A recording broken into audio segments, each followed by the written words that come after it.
Eh bien, bonsoir à toutes et à tous et bienvenue pour cette quatrième aventure que sont donc un livre dont vous êtes le héros. Je vais couper la musique de suite. Excusez-moi.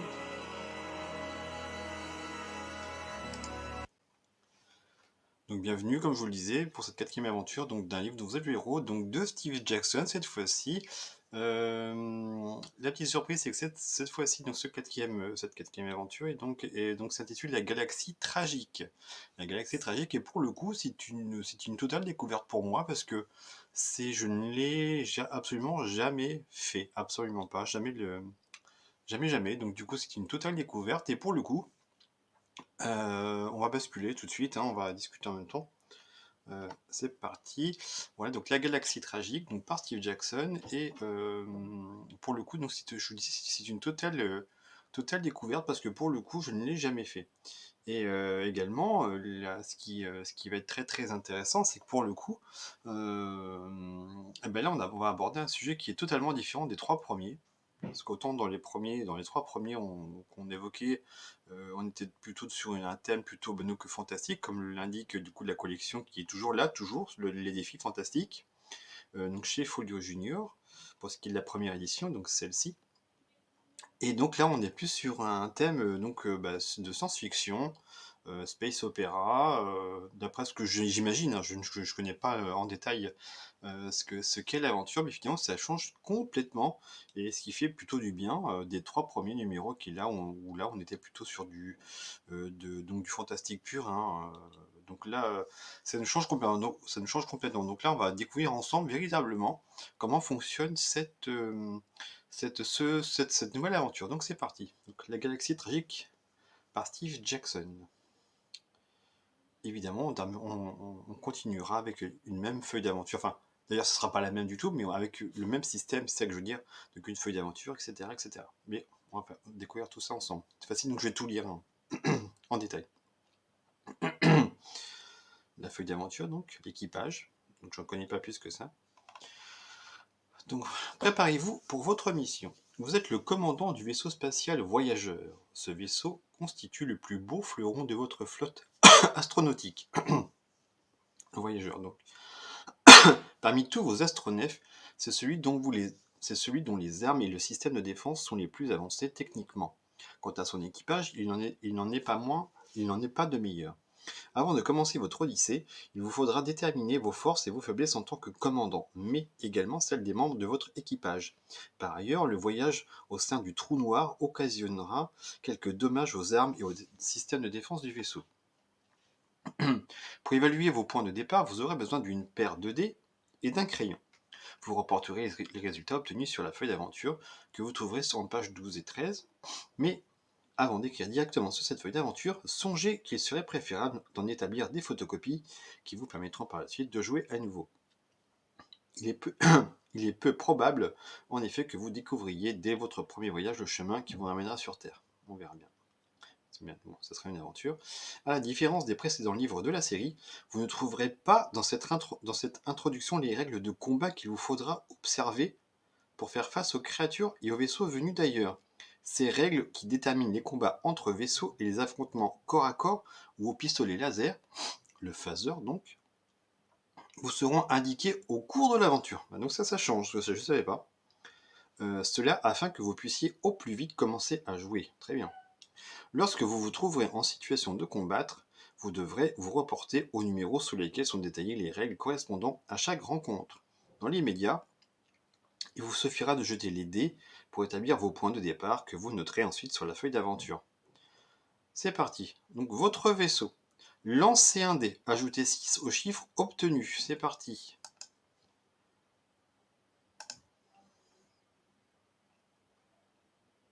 Allez, on y va.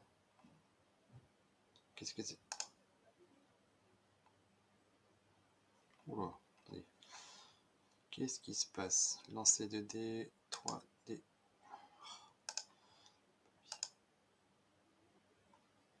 Ah, ok, d'accord. Je m'étais planté, pardon. Donc, un dé, s'il vous plaît. Ah, c'est parce que j'étais en dé classique, pas en dé virtuel, pardon. Donc en dé virtuel, donc un dé. Donc on y va. C'est parti. 4 et 6, 10. Attendez, que je me plante pas. On est d'accord. Hein. Votre vaisseau.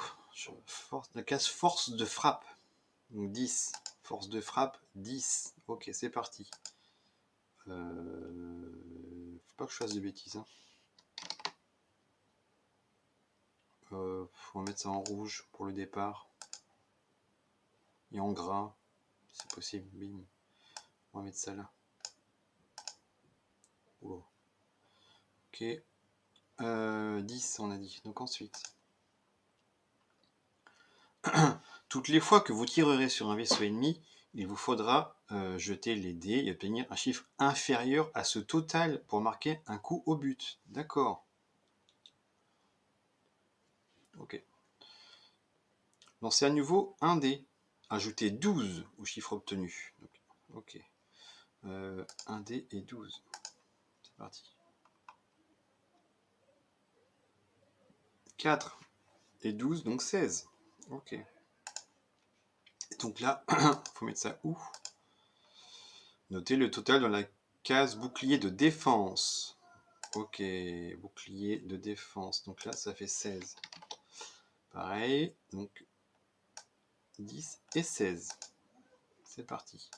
Ensuite, si vous êtes touché par un vaisseau ennemi, vous perdrez des points que vous devrez soustraire à ce total de défense. Quelques coups portés à votre astronef suffiront à diminuer sensiblement la résistance de vos boucliers.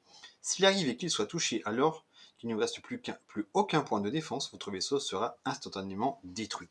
Ok. Ok. Vous et votre équipage. La compétence des hommes que vous aurez sous vos ordres dépendra de leurs points d'habileté et d'endurance. Leur score d'habileté reflète leur aptitude professionnelle, celle de votre officier scientifique en matière d'ordinateur, par exemple, ou le talent de votre officier médical dans la pratique de son art. D'accord. Ou encore l'adresse au combat de votre officier de sécurité. Sans oublier, bien entendu, votre propre capacité à commander et à prendre des décisions en tant que seul maître à bord. Ah, ça change, hein. Sur votre feuille d'aventure, des classes sont réservées à chacun des principaux membres de votre équipage. Le commandant, c'est-à-dire vous-même, l'officier scientifique, l'officier médical, l'officier de sécurité et l'officier. Officier de sécurité, ingénieur, médical, scientifique. Ouais, ok.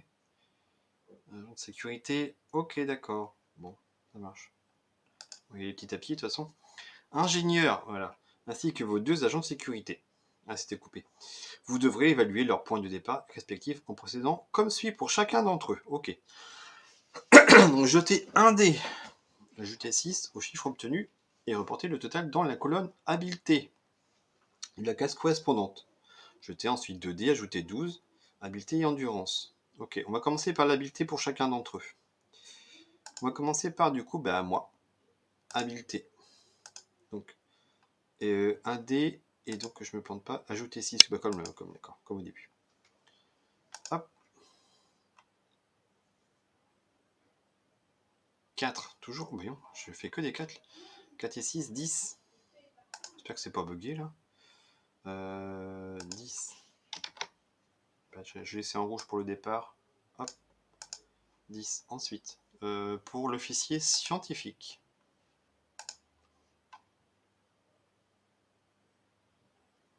6. Ok. Donc, 6 et 6, 12.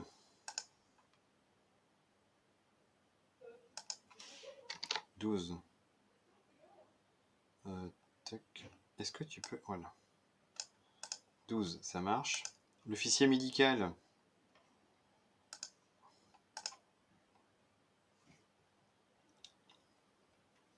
6 également, voyons.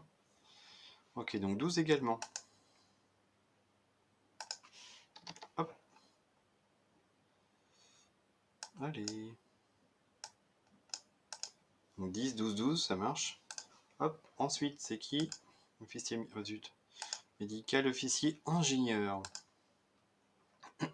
Zut. Officier, ingénieur, c'est parti.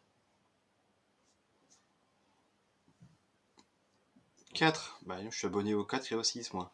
Donc ça fait 10. 10. 10, enfin. Officier de sécurité. Officier de sécurité. Hop. 1. Donc ça fait 7. 7. Check. C'est le moins bon score pour le moment. On verra ce que ça donnera. Je sais pas s'il y a vraiment des grosses conséquences. J'imagine que oui, mais. Agent de sécurité 1 et 2. Donc le 1 d'abord. Agent de sécurité. Zut. Agent de sécurité 3 plus 6, 9. 9. Habileté, on va mettre ça là. 9. Let's go. Et enfin, agent de sécurité, pardon, numéro 2. C'est parti. 4 et 6, 10. Ok. Donc l'habileté, c'est bon. Ensuite, donc on a dit l'endurance. L'endurance, du coup. Donc l'endurance, il avait dit quoi? Je ne fasse pas de bêtises. Donc jeter ensuite 2D, ajouter à 2D du coup. 2D et ajouter 12. Chiffre obtenu. Ok.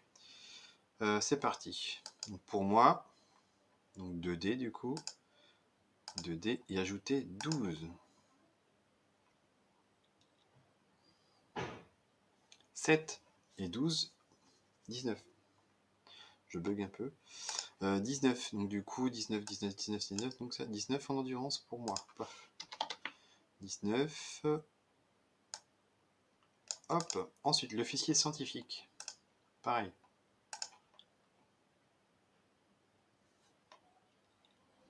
8 et 12, 20. 20 en endurance pour l'officier scientifique.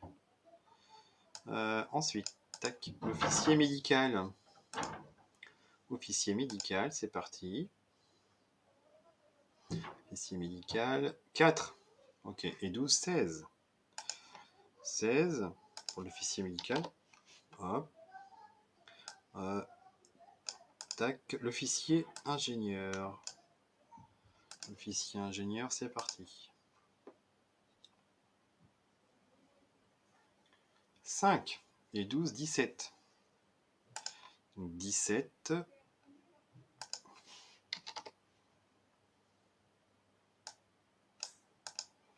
Officier de sécurité. Officier de sécurité. 3, oula, et 12, ça fait 15. Donc ça fait 15 pour l'officier de sécurité. C'est lui qui a le moins bon score pour le moment entre tous. Pour le moment. On va voir les conséquences exactes durant l'aventure. Enfin, agent de sécurité numéro 1. Hop. Alors. Wow, 11. Et 12, 23. 23. 23 en endurance. Moi, je sais pas si le système est le même que les autres. Et agent de sécurité numéro 2.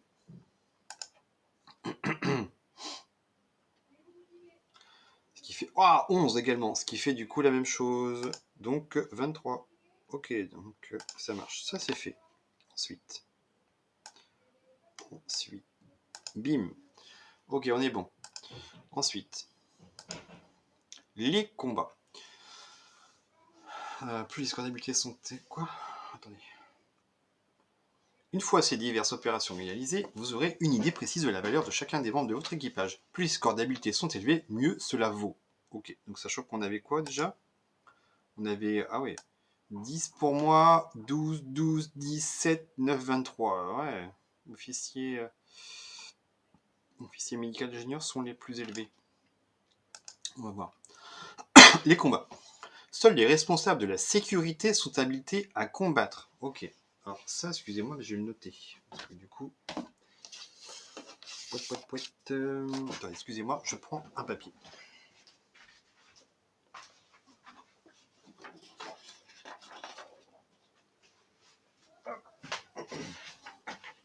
À l'ancienne. Donc le responsable de la sécurité, qui est donc le principal intéressé pour les combats. Ok. On a dit quoi du coup? Responsable de la sécurité. Ok.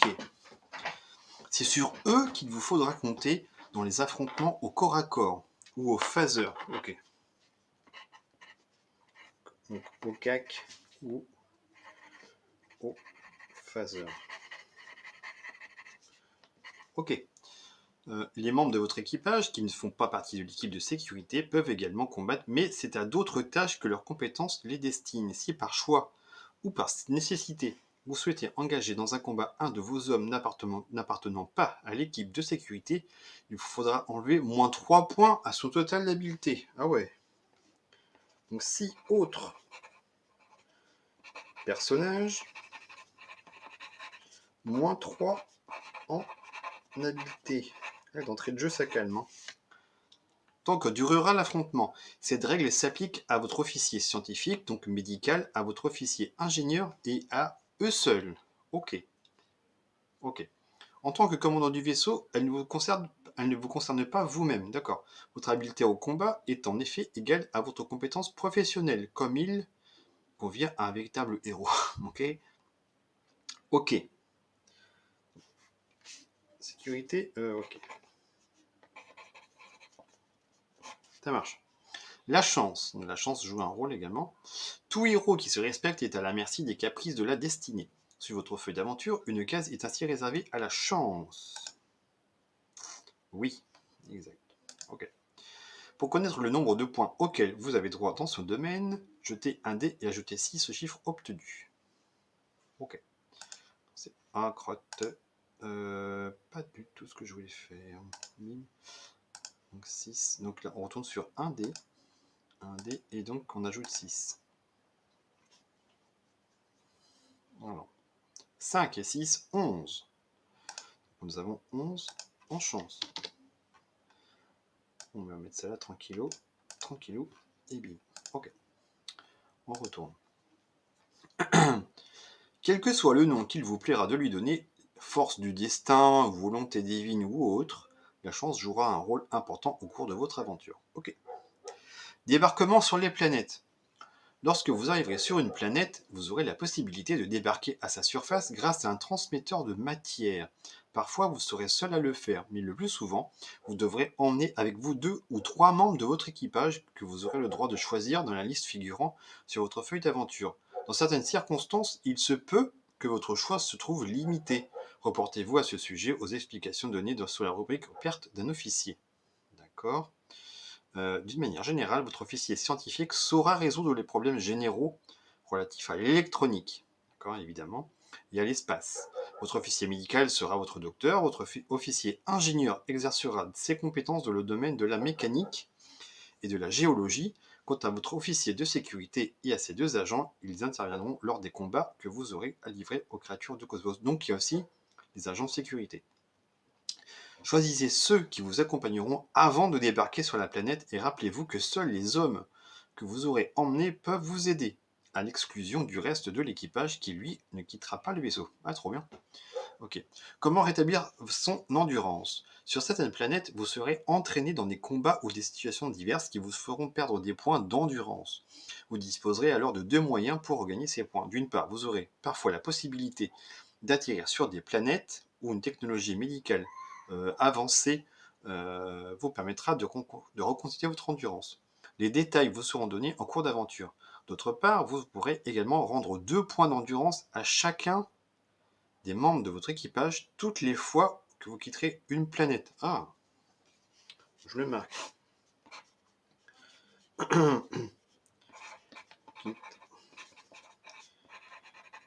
Quitte une planète égale plus 2 d'endurance. Ok. Les détails vous sont donnés en cours d'aventure. Cette règle s'applique aussi au commandant, c'est-à-dire vous-même. Vous ne pourrez cependant pas en bénéficier, ni vous, ni vos hommes, ni si votre officier médical meurt. Ah, d'accord. Donc forcément, c'est forcément lié à la récupération des points. D'accord. Je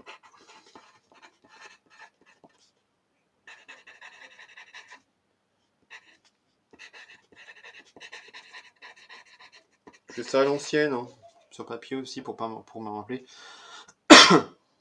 Dans cette hypothèse, il ne vous sera donc pas permis de gagner 2 points d'endurance par ce moyen. Autre règle dont il faudra vous souvenir, les points d'endurance des membres de votre équipage ou les vôtres ne peuvent en aucun cas dépasser leur total initial, évidemment, ça ne change pas. Perte d'un officier ou d'un agent de sécurité. Si au cours de votre aventure, l'un des officiers ou agents de sécurité inscrits sur votre feuille d'aventure meurt ou est porté disparu, vous devrez le rayer de la liste. Ok. Il ne pourra plus jouer aucun rôle lors des épisodes ultérieurs. Sa place sera aussitôt prise par un assistant dont vous aurez évalué les points. Ah ouais, d'habileté et d'endurance que vous noterez sur la feuille d'aventure. Cet assistant n'aura pas les mêmes compétences que l'officier disparu, et son score d'habileté sera calculé en ôtant 2 points au total initial dont disposait auparavant celui qui le remplace. En ce qui concerne ces points d'endurance, en revanche, vous procéderez comme à l'accoutumée, c'est-à-dire en ajoutant « Ah ouais, c'est nouveau ça !» Donc du coup, lorsqu'un officier meurt ou un agent de sécurité meurt, donc un assistant le remplace. Donc en fait, c'est pas totalement fini, quoi. Sauf que l'assistant n'aura pas les mêmes compétences que l'officier disparu. Et son score d'habileté se calcule en temps. 2 points total initial. D'accord. D'accord. Donc du coup, l'assistant qui remplace l'officier qui meurt a d'ores et déjà 2 points de moins que le total d'habileté de l'officier ou de l'agent de sécurité, si j'ai bien compris. Par contre, pour en ce qui concerne l'endurance, là on doit refaire un tirage au sort, un nouveau jeté de dés, en ajoutant 12 au chiffre obtenu. Ça, je vais le marquer aussi. Si... C'est un peu long, je suis désolé, mais si officier ou agent meurt, assistant le remplace. Donc, moins 2 points T officier plus nouveau jeté de dés. Le dé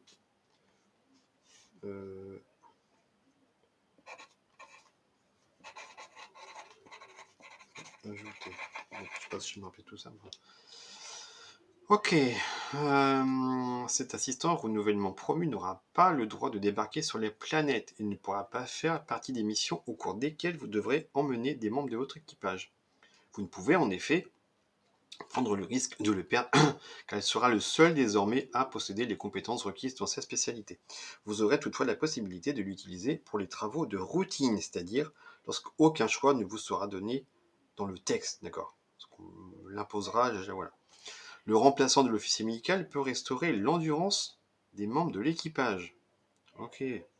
Lorsque vous quittez une planète, voire plus haut, comment rétablir ? Mais à raison de 1 point d'endurance par planète seulement. Oh.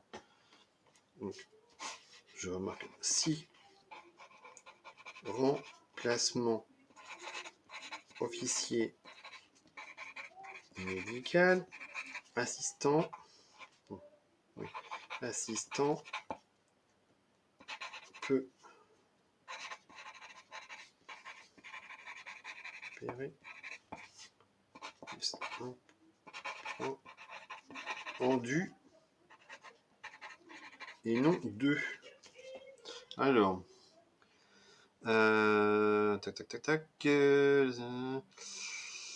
ok. Votre aventure a commencé. Ok, c'est parti.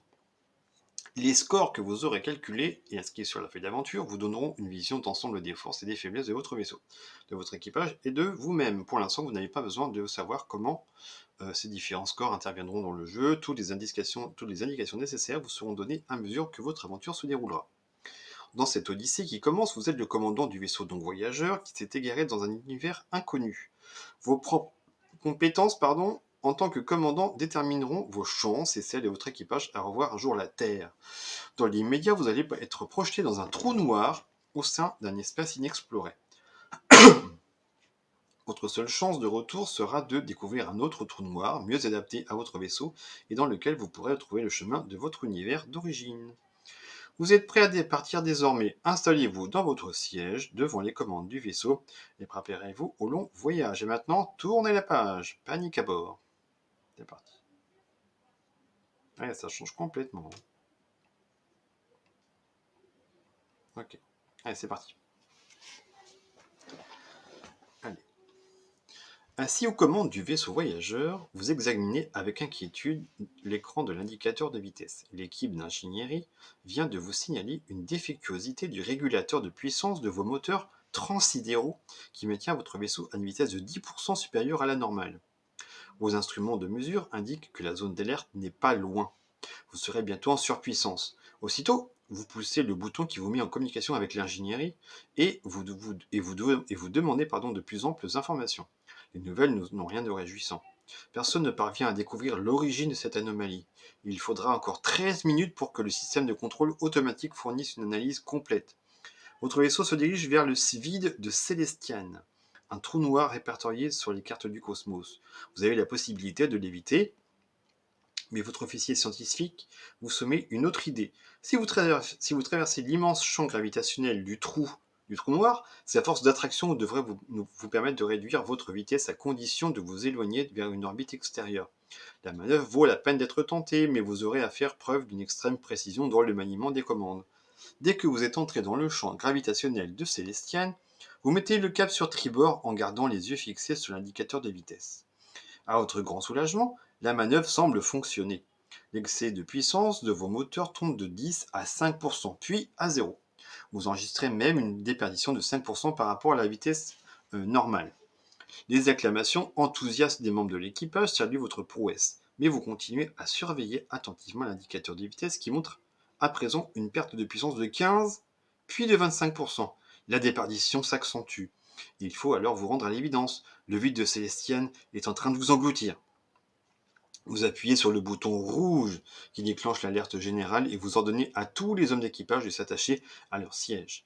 Le vaisseau émet un long sifflement et commence à vibrer tandis qu'il est attiré de plus en plus rapidement par le trou noir. Il n'y a plus rien à faire pour éviter le désastre qui s'annonce. Une formidable explosion secoue bientôt l'astronef et tout l'équipage, vous y compris, sombre dans l'inconscience. Rendez-vous au 256. C'est parti. Vous reprenez conscience, votre équipage et vous-même. Aussitôt, vous actionnez l'interphone en ordonnant qu'on fasse le bilan des dommages subis. Mais apparemment, tout semble intact. Quelques instants plus tard, cependant, le service d'ingénierie vous annonce que vos moteurs transsidéraux ne fonctionnent plus. À l'heure actuelle, vous flottez dans l'espace. Dans 20 ou 30 minutes, toutefois, vos réacteurs devraient à nouveau être opérationnels. Quant à votre officier de navigation, il est complètement désorienté. Il ne parvient pas à savoir où vous êtes et l'ordinateur de bord déclare que vous vous trouvez dans un espace totalement inconnu.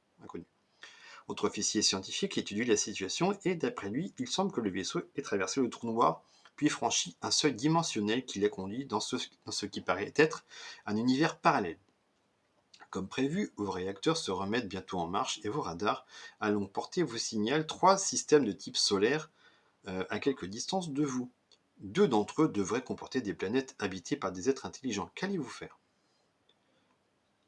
Mettre le cap droit devant en direction d'un des systèmes solaires habités. Rendez-vous au 86. Obliquer sur bâbord pour vous approcher de l'autre système solaire habité. Rendez-vous au 273. Vous dirigez plutôt vers le système solaire dépourvu de vie. Rendez-vous au 142. Je vais faire le... On va aller sur bâbord. Allez. Donc sur un système solaire habité. C'est parti. On va croiser les doigts, parce que la dernière aventure, c'était tellement court. Tellement déçu. Vous avancez à vitesse moyenne pour permettre à vos radars de vous transmettre des données. Ils détectent notamment un petit objet situé à quelques milliers de kilomètres devant vous et qui avance dans votre direction. Vous poursuivez votre route avec prudence. À 5 km de distance, l'objet s'arrête et vous faites de même. Vos détecteurs vous informent qu'il s'agit d'un astronef de classe D et vous actionnez vos boucliers de défense. Un message vous parvient peu après et vous le transférez sur l'écran.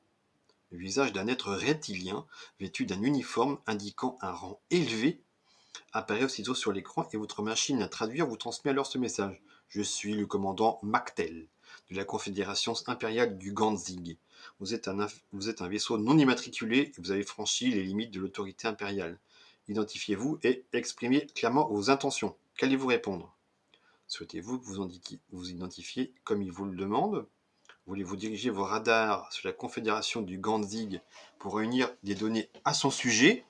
Préférez-vous ouvrir le feu? On va peut-être pas être hostile d'entrée de jeu. On va s'identifier, je pense.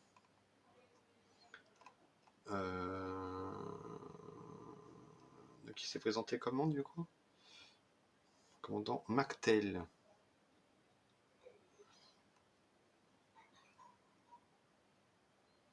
On va s'identifier, on va rester correct. Vous expliquez au commandant qui vous êtes et comment vous êtes venu à pénétrer dans son territoire. Votre interlocuteur se montre soupçonneux et vous déclare qu'il vous considère comme son prisonnier. Ok, ça commence très bien. Il entend vous escorter jusqu'à sa station spatiale et vous devrez répéter votre histoire à ses supérieurs. Qu'allez-vous faire? Obéir à ses ordres, débranchez votre écran et actionnez vos phaseurs. Oh, ça commence.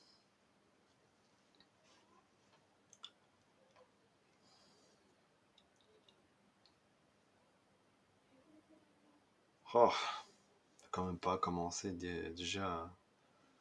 On va obéir à ses ordres. Dans un premier temps, j'espère ne pas faire de bêtises. Vous quittez le poste de commandement et vous attendez l'arrivée du Ganzigit dans le transmetteur de matière. Quelques instants plus tard, une silhouette se dessine. Le corps brun et couvert d'écailles d'un être reptilien prend forme devant vous. Vous vous avancez vers lui pour l'accueillir, mais la créature se met à gronder et dégaine une arme. Par l'intermédiaire de votre machine à traduire, le Ganzigit vous ordonne de le mener droit à la salle de l'ordinateur. Pendant ce temps, votre vaisseau suit dans l'espace l'astronef des extraterrestres. L'attitude de cet émissaire vous rend soupçonneux. Qu'allez-vous faire? Le conduire à la salle de l'ordinateur comme il le désire? Essayer de ruser en le menant à l'un des ponts inférieurs? Bondir sur lui et tenter de le neutraliser? Ouais, donc, vu l'attitude qu'il a, effectivement, c'est un peu soupçonneux. Après, on s'y attendait peut-être un petit peu vu l'attitude qu'il avait au départ, mais enfin, là, ça confirme bien, quoi. On va essayer de le ruser.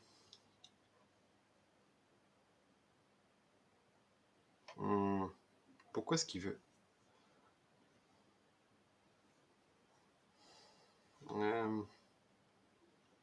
La salle de l'ordinateur.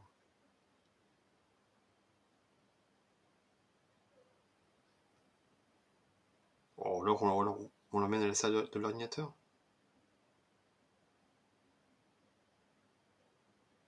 Non, on va le ruser. Je le sens pas.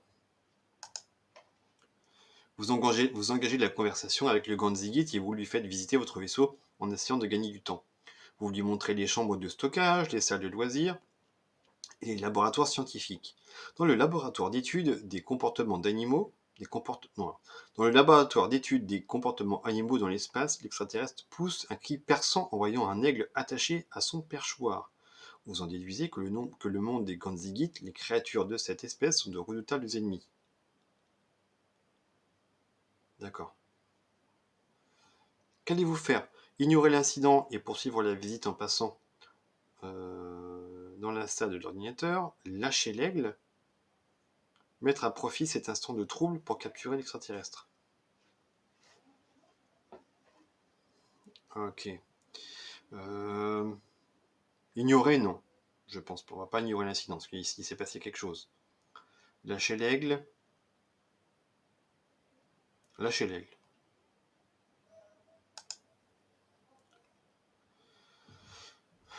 Alors, dans la salle de l'ordinateur, le Ganzigit vous donne pour instruction de le laisser seul, de retourner au poste de commandement et de suivre son propre vaisseau. Il insère alors un petit modem dans le port d'accès de l'ordinateur afin de lire sa mémoire et de la retransmettre à bord de son astronef.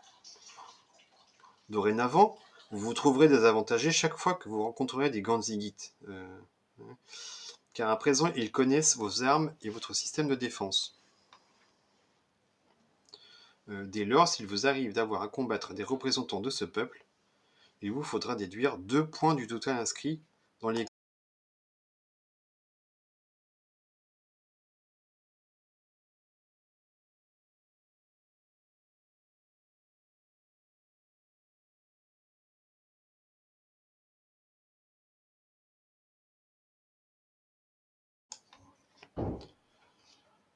Dorénavant, vous trouvez des avantages. Alors, je relis.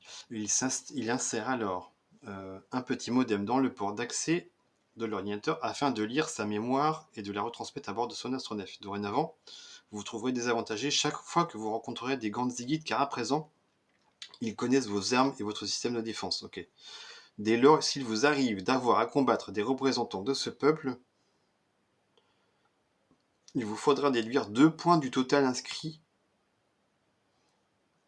D'accord. Dans les cases force de frappe et bouclier de défense de votre feuille d'aventure. D'accord. Votre officier scientifique vous a informé de ce que l'extraterrestre était en train de faire. Allez-vous rester sans réagir jusqu'à ce que vous ayez atteint la base de Ganzig, ou préférez-vous mettre un point un plan pour capturer l'intrus? euh...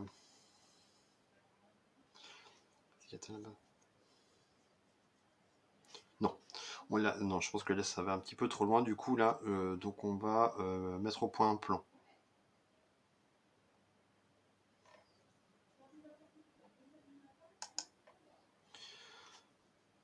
Alors, votre officier scientifique, votre officier ingénieur et votre officier de sécurité vous accompagnent. Vous pouvez ordonner à l'un d'entre eux d'essayer de maîtriser le Ganzigit. Ou, si vous préférez, vous pouvez le neutraliser vous-même. Décidez qui devra attaquer l'extraterrestre et rendez-vous alors au 330. Scientifique, ingénieur, pas de sécurité, on va revoir. Ingénieur.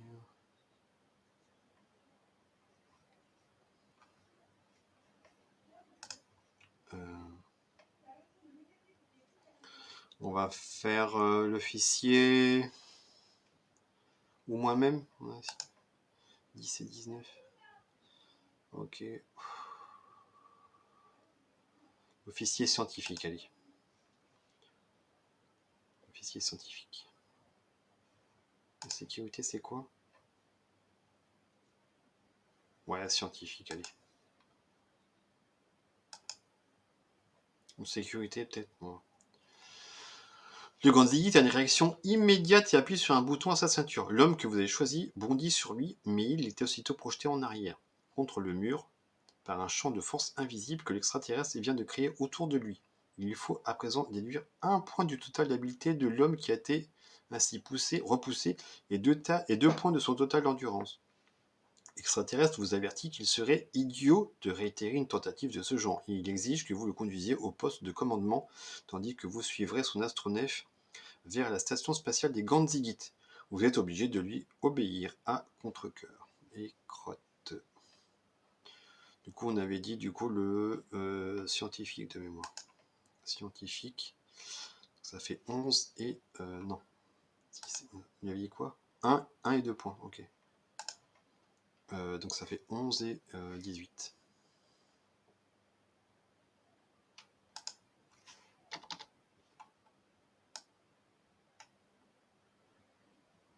On va mettre ça en noir du coup. Paf, et 18.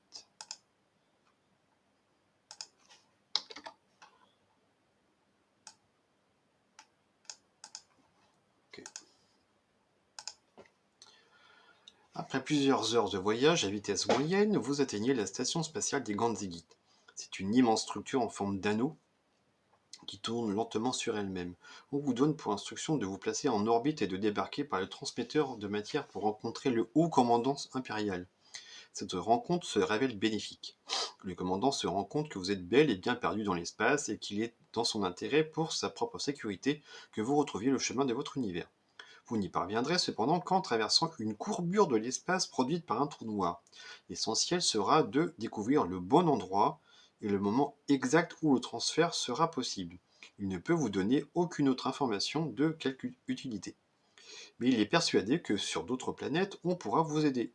Il vous conseille donc d'explorer cette galaxie pour essayer d'y trouver des informations qui vous permettront de déterminer le point exact et le moment précis auquel l'opération pourra se dérouler. De votre côté, vous lui fournissez des renseignements sur votre propre galaxie. Les armes dont votre vaisseau est équipé l'inquiètent. Mais il consent à vous laisser partir si vous acceptez qu'on insère dans votre système de détection des cibles un sous-programme qui vous ôtera désormais toute possibilité pendant tout le reste de votre voyage d'atteindre un astronef de la Confédération impériale du Ganzig. Vous donnez votre accord et à partir de maintenant, vous ne pourrez plus utiliser vos phaseurs contre des vaisseaux Ganzigites. Ok. Notez bien cette particularité afin de vous en finir en temps utile. Ok. Vous montez ensuite à bord de votre astronef et vous tentez de mettre au point un itinéraire qui vous permettra de réunir les informations de temps et d'espace dont vous avez besoin. Ok, on va mettre ça dans les notes. Vaisseau Ganzigit, du coup. Ok.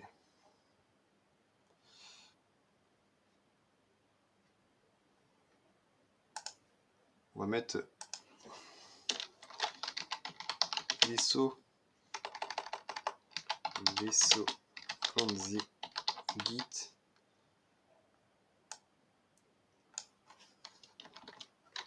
Interdiction de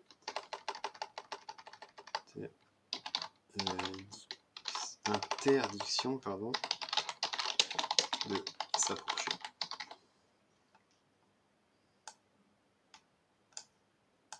Ok.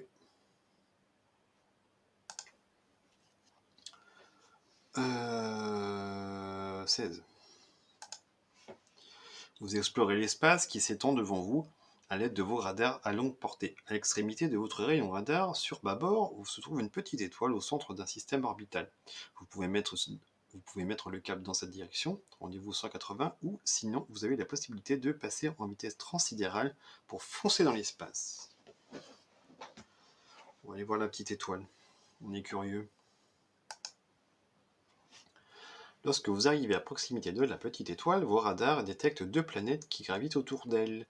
L'une est rouge et grande, et vous pouvez vous en approcher en vous rendant au 258. L'autre planète est bleu foncé, et si vous voulez vous y rendre, allez au 86. Bleu foncé, allez, go. Ça me rappelle la Terre peut-être. Vous augmentez votre vitesse en mettant le cap sur une planète bleu sombre, autour de laquelle vous vous placez bientôt en orbite. Vos radars de détection à courte distance indiquent la présence d'êtres vivants sur la planète. Le secteur le plus peuplé semble être une ville située au centre d'une grande île. Vous avez la possibilité de débarquer dans cette île en compagnie de 3 membres de votre équipage. Choisis à votre convenance sur la liste de votre feuille d'aventure. Ou vous pouvez, si vous préférez, quitter l'orbite de la planète et poursuivre votre route. Ok, il faut que j'en choisisse 3. Je vais prendre une grande île. Je vais prendre le scientifique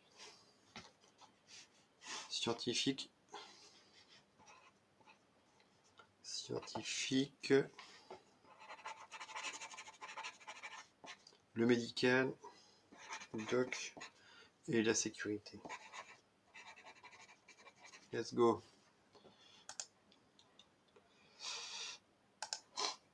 Ok. Vous vous rematérialisez à la surface de la planète et vous regardez autour de vous. Vous vous trouvez dans une grande avenue déserte bordée de maisons. Derrière vous, au bout de l'avenue, se dresse un grand bâtiment. Les maisons ont une étrange apparence. Elles ont toutes sortes de formes et de tailles et on dirait qu'elles sont inachevées. Vous avez le choix entre marcher le long de l'avenue en cherchant des signes de vie, approcher du grand bâtiment derrière vous, okay, ou essayer d'entrer dans l'une des maisons. On va marcher le long de l'avenue en cherchant des signes de vie. Vous avancez prudemment le long de l'avenue, vos phaseurs réglés pour paralyser d'éventuels adversaires. Vous percevez bientôt des rumeurs de conversation en provenance d'un ou de deux bâtiments, et un visage insolite apparaît à l'une des fenêtres. Vous n'êtes pas sûr qu'il s'agisse là d'une créature intelligente, mais et tandis que vous vous demandez avec vos compagnons s'il convient d'approcher du bâtiment, un bruit derrière vous fait faire volte-face à tous quatre. Une longue créature filiforme de 3 mètres de haut environ s'est approchée de votre groupe. Elle a 6 pattes qui ressemblent à celles d'une araignée et sa tête posée sur un cou interminable se trouve très loin au-dessus de vous. La créature vous parle et vos machines à traduire transmettent ainsi ses propos. Salut! Salut les amis! Vous n'êtes pas du tout les bienvenus dans l'avenue du comité. Vous feriez mieux de partir immédiatement. Puis-je vous offrir un peu de chaleur et quelque chose à boire? Hein? Cet étrange discours vous déconcerte. Ah oui, il y a de quoi. Vous vous présentez alors, lui dites d'où vous venez en insistant sur le fait que vous ne lui voulez aucun mal. L'extraterrestre n'accorde pas la moindre attention à vos propos et se met à frissonner. Allez-vous accepter son hospitalité ou préférez-vous le laisser là et vous diriger vers un autre bâtiment? Ok.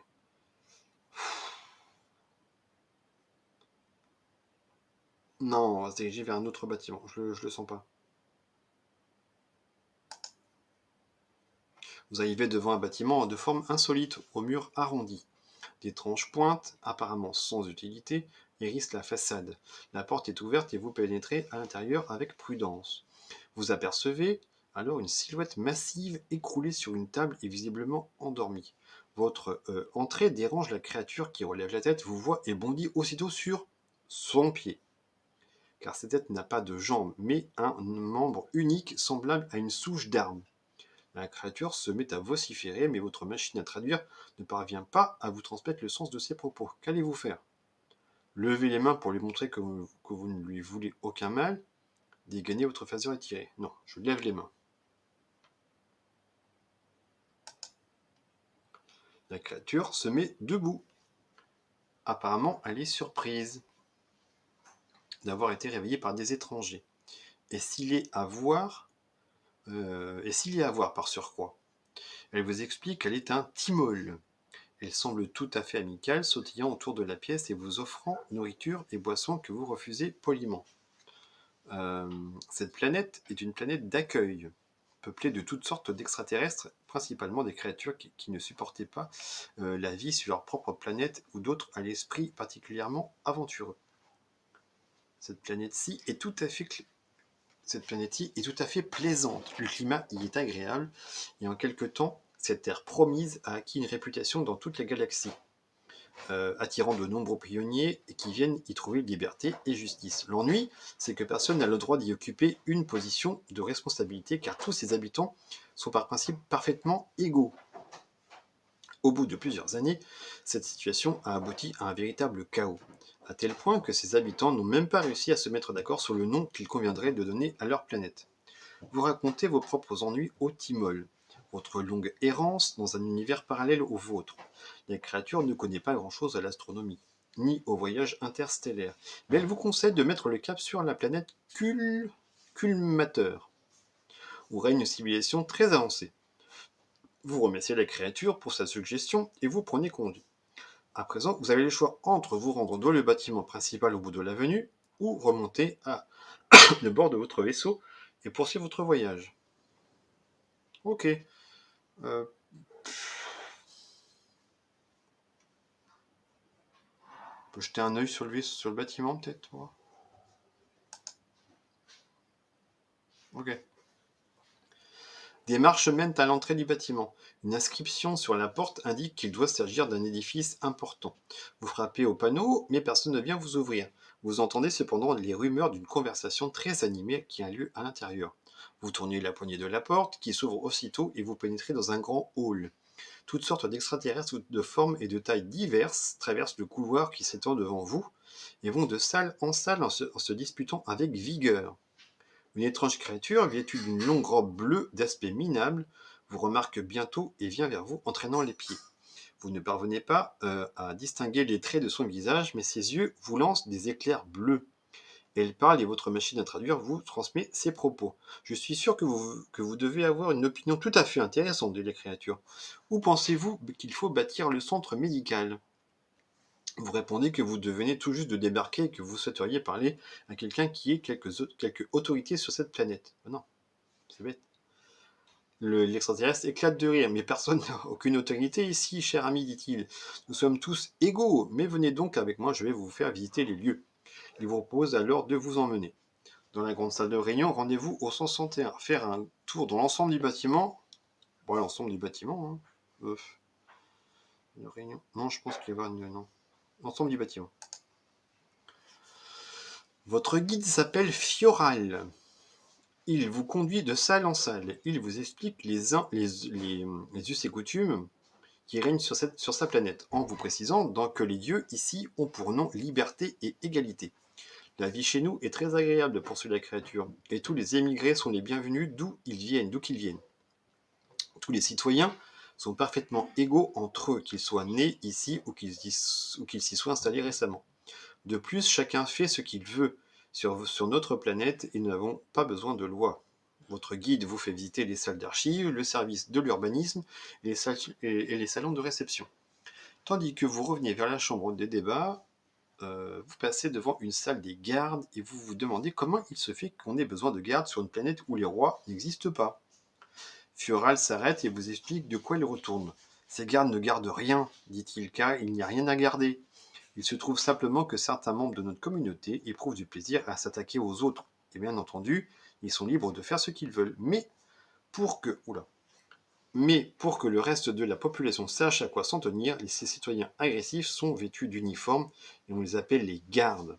Ainsi, chacun est prévenu qu'il faut se tenir sur ses gardes lorsqu'on passe un garde. T'as compris? Vous avez compris? Tandis que Fural vous donnez ces explications, 3 gardes se sont justement approchés de vous par derrière sans faire de bruit. Soudain, il bondit sur vous et une lutte s'engage. Allez.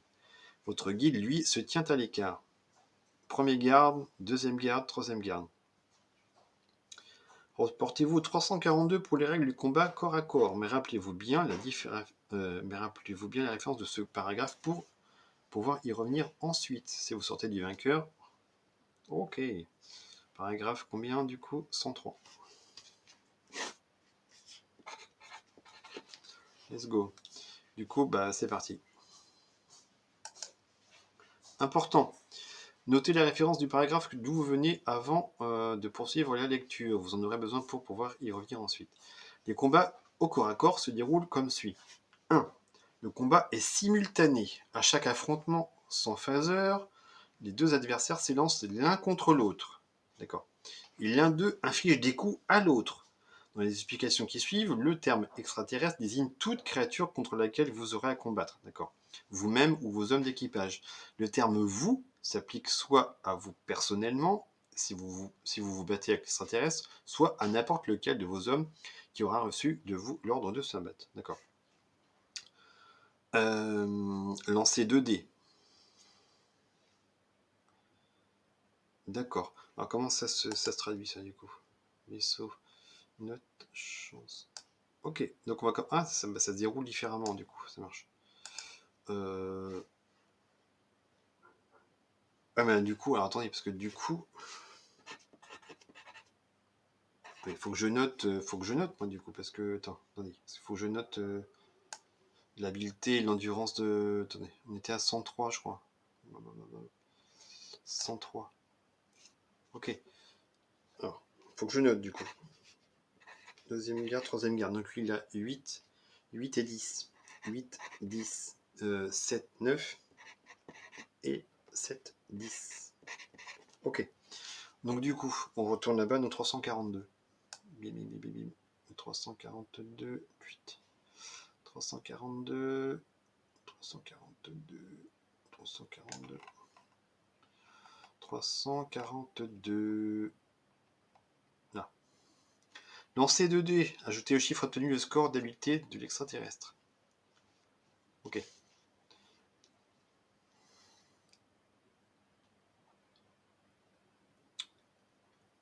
D'accord. Toute blessure infligée est représentée par une soustraction de vos points d'endurance. D'accord, ça c'est classique. Si vous frappez l'extraterrestre, déduisez 2 points sur le total d'endurance. Si c'est lui qui vous a frappé, vous perdez 2 points. C'est le deuxième assaut, et il continue à 0. Si au cours du texte, vous pouvez choisir de vous rendre, vous aurez la possibilité d'arrêter le combat pour vous éviter de plus grands dommages. Si les adversaires d'un combat corps à corps sont en nombre impair, c'est-à-dire s'il y a plus de combattants d'un côté que de l'autre, il vous faudra déterminer qui va attaquer qui. D'accord ? Chacun doit se battre avec un adversaire. Et si, par exemple, vous êtes 3 à combattre 4 extraterrestres, l'un de ceux-ci sera en trop. Il se battra quand même. C'est-à-dire que l'un de vous devra affronter 7 extraterrestres en surnombre. D'accord. Vous procéderez alors ainsi. Lancez un dé pour chacun des combattants qui sont avec vous, vous y compris. Celui qui obtiendra le chiffre le plus élevé devra combattre cet extraterrestre supplémentaire en plus de celui qui l'affronte déjà. D'accord. S'il y a davantage de combattants de votre côté, bah c'est le cas du coup. Par exemple, si au cours de la bataille de l'un des extraterrestres a déjà été tué, vous pourrez décider de vous-même quel est l'extraterrestre contre qui se battra votre compagnon. Là, c'est le cas. Là. Du coup, ce qu'on est 4 contre 3. Lorsque 2 extraterrestres ou plus affronteront un seul adversaire, vous devrez alors procéder de la façon suivante. Ok. Vous choisirez à chaque assaut l'extraterrestre que votre homme d'équipage ou vous-même aurez à combattre en priorité. Et vous mènerez cet assaut contre lui à la manière habituelle, d'accord. Ensuite, vous lancerez les dés pour les attaques. Force d'attaque.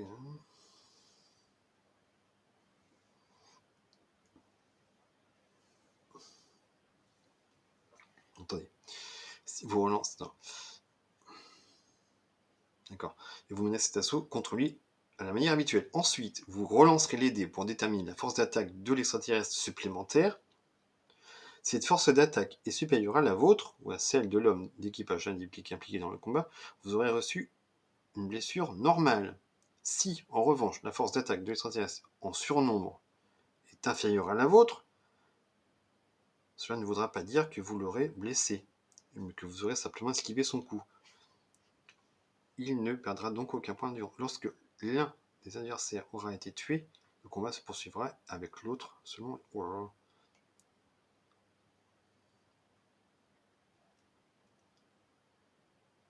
c'est quoi tout ça?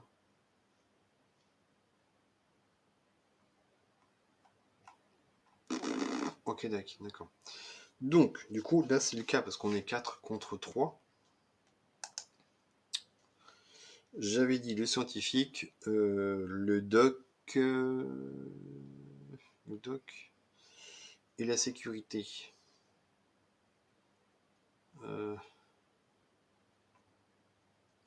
Ok.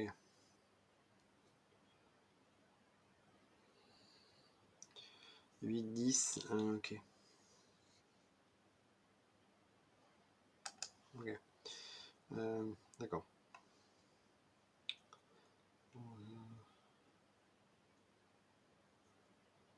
D'accord.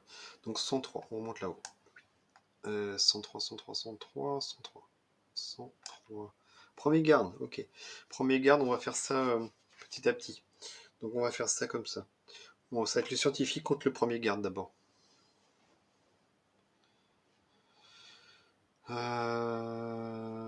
Scientifique contre premier garde. Sachant qu'on avait dit quoi? Ok, donc là c'est classique. 2D par rapport à l'habileté. Donc si...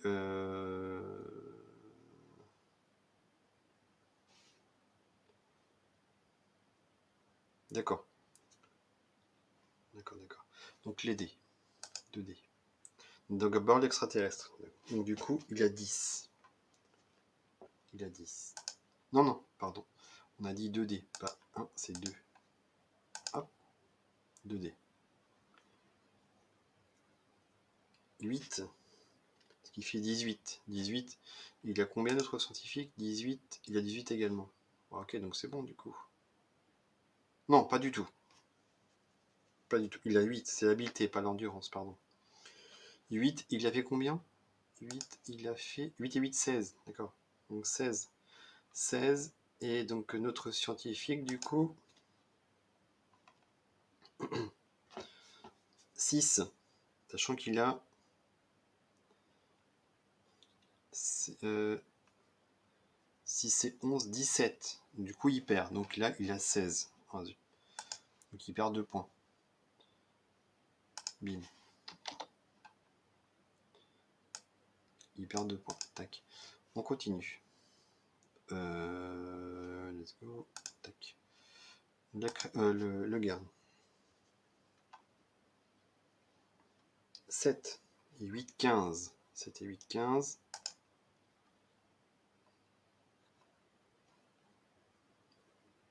7. 7 et 11, ce qui fait 18. Donc, d'accord, donc le garde perd 2 points. Donc il a 8 au lieu de 10. Ok, c'est parti. Ensuite, hop, le premier garde. Ça peut être long du coup. 5. Donc il a 13. 13, et donc le scientifique, 13. C'est bon. Donc il a du coup 6 points. Bim. Le garde. 8. 8 et 8, 16.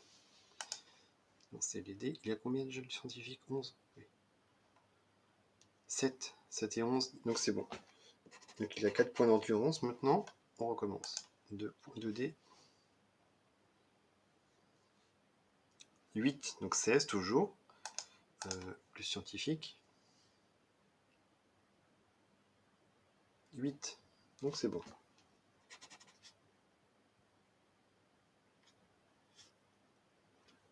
Donc il a 2 points. Par contre, on est d'accord que logiquement, on avait dit, on va revenir là-dessus.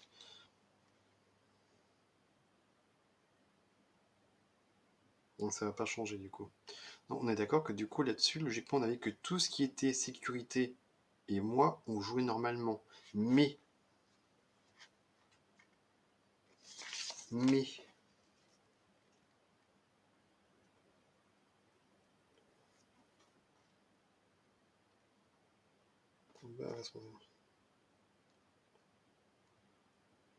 ah ouais, donc ils ont moins 3 d'habileté à la base, qu'en fait, ils sont pas habilités à se battre. Du coup, donc j'ai fait une erreur. J'ai fait une erreur. Il y avait 8 et 10, du coup, le scientifique, il n'a pas 11 d'entrée de jeu. Il a moins 3. Donc 11. Donc il a 8. Il a 8 et pas 11.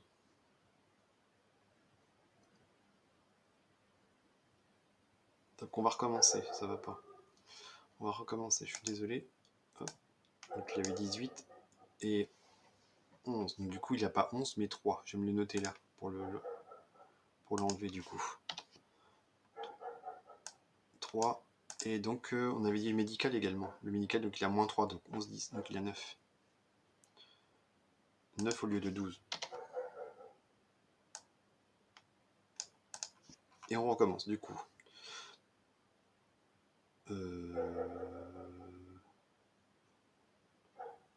9, ok. Donc on recommence, je suis désolé. Donc 8, 10, donc premier garde contre ce qui fait, donc l'officier scientifique. Donc on recommence. Ce qui fait que du coup, donc on recommence. Donc 2 dés pour le premier garde.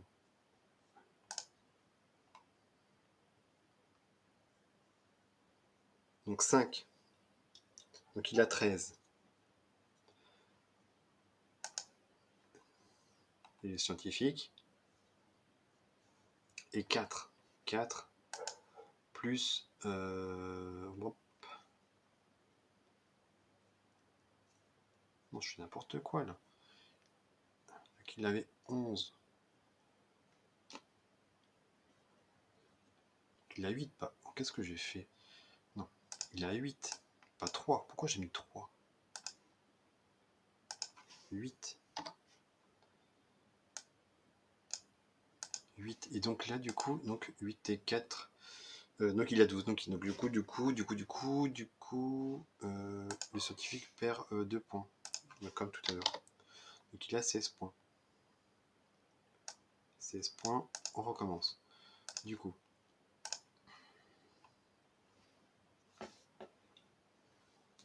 3.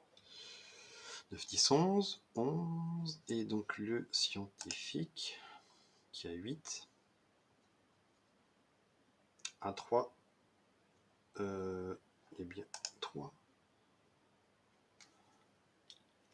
9, 10, 11. Donc, on recommence.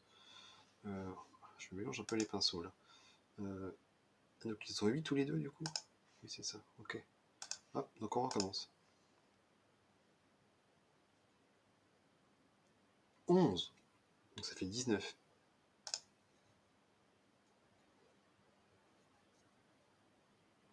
Donc il perd 2 points. Donc scientifique repère 2 points du coup. Donc il a 14. Hop.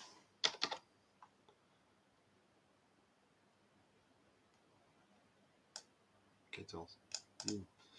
On continue. Je garde, premier garde. 8 et 8, 16.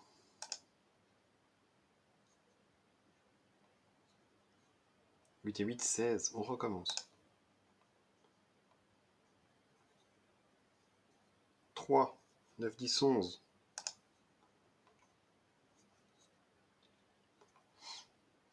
Ok, donc ça fait plus que 8 d'endurance au lieu de 10. On continue.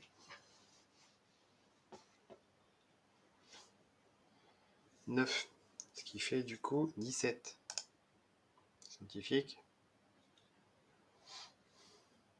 Donc il perd 2 points le scientifique. De nouveau, ce qui fait 12. Hop.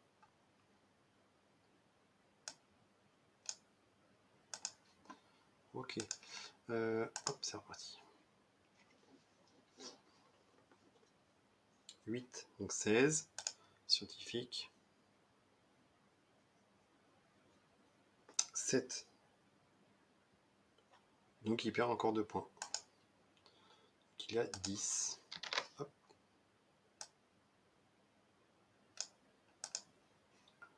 Ensuite.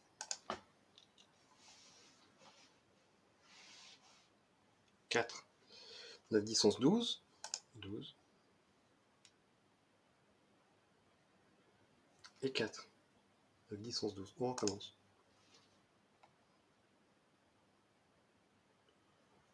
2, donc ce qui fait 10.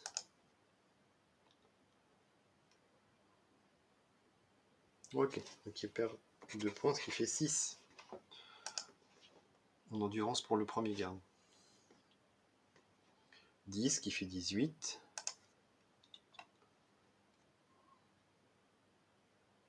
Et 12, donc il perd 2 points.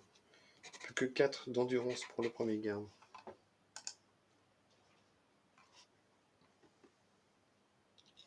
5, donc ce qui fait 13. 13. Oui, 13. Et donc le scientifique. Et 5, ce qui fait 13 également. Ok, on recommence. 6, 14.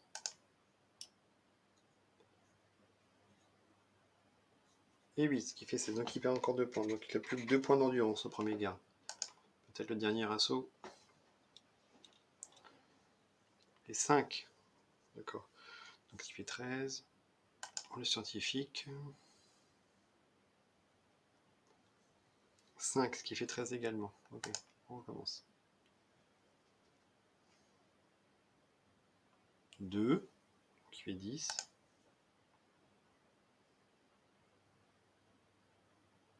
Ok, c'est bon. Le scientifique gagne contre le premier garde. Ensuite, du coup, il a 10 points. 10 points, on va gommer, puis on va mettre les 10 points là-haut, à côté des 20. Hop. Plus que 10 points. Maintenant, le médical. Le médical, donc il a 9. 9. Contre 9 en habileté contre le deuxième garde qui a 7. C'est parti. Quoique. Bon, si, allez. Hop. Allez. Le médical. 8 et 7, 15. 8 et 7, 15. 4. 4 et 9, ça fait... Donc il perd 2 points. Il perd 2 points, ce qui fait 14. Bim. Ensuite,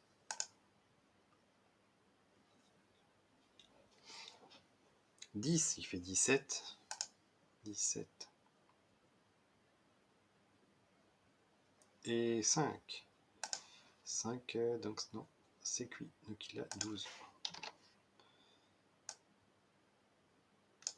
Ok.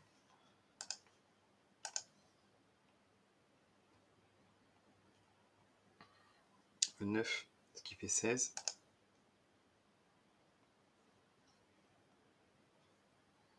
10. Donc c'est bon. Donc j'ai plus que 7 points d'endurance. Ok. C'est reparti. Prochain assaut. 8, qui fait 15.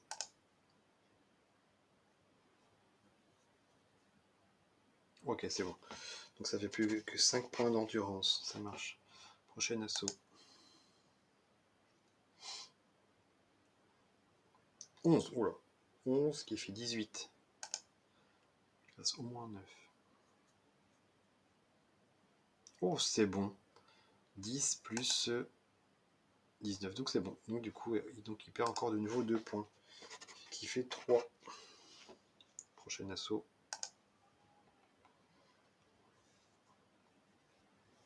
7. C'était 7, 14.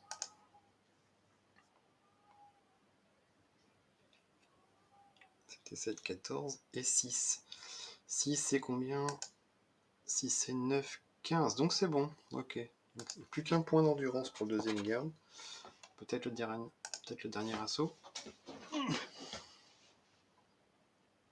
2, ce qui fait 9. Ah bah c'est bon. Du coup, ce qu'il a 9, donc c'est bon.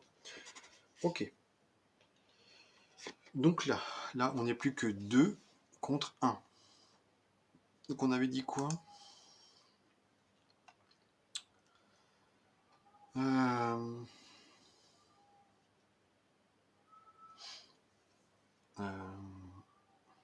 attendez.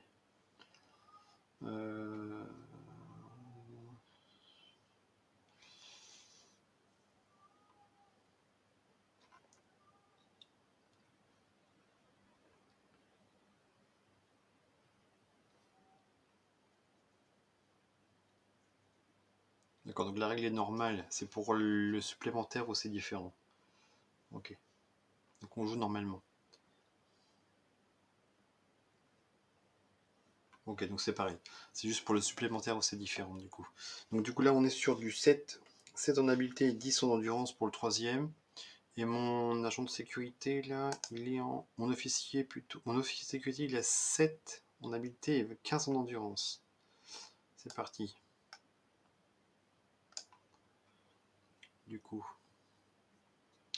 Peut-être pouvoir effacer ça finalement pour les...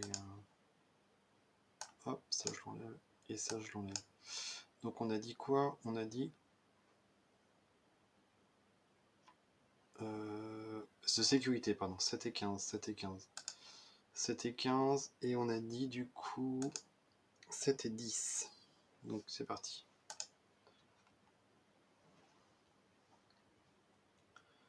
9. Ce qui fait du coup 16.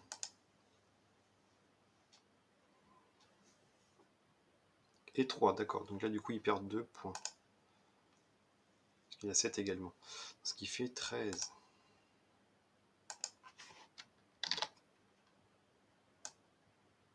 Hop. Et ils ont 7 tous les deux. Donc comme ça, c'est vite vu. Donc 8, ce qui fait 15.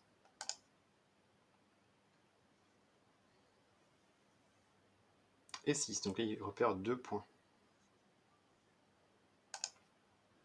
Donc il y a du coup 11.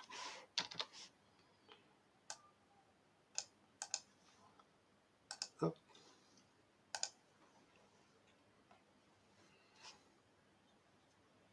9, ce qui fait 16.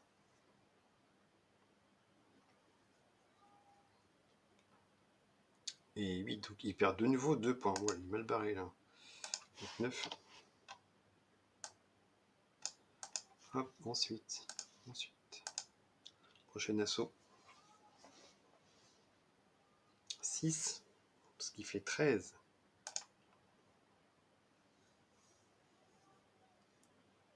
Et 4. Oh, il perd encore 2 points.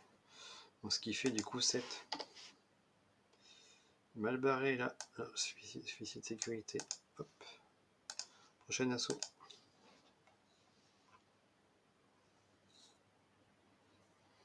8, donc ce qui fait 15.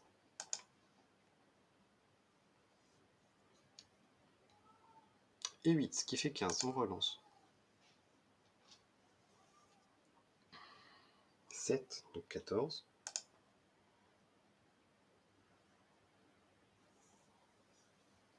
Et 7, on relance. Ok.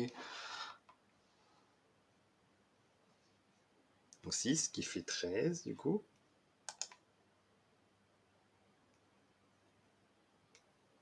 Et 2, donc il repère 2 points. Il va mourir. On est à 5. Contre 10 en endurance en face.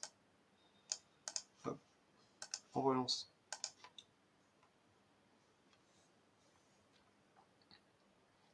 7, ce qui fait 14. C'est pénible ça. Non, il perd encore. Oh là là. Donc 3. Encore 2 assauts et... C'est fichu.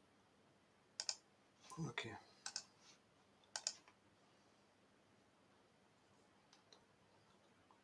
5. Ok. 10, qui fait 12. Du coup, 12. C'est bon. Ça fait 8. Il gagne enfin son premier assaut.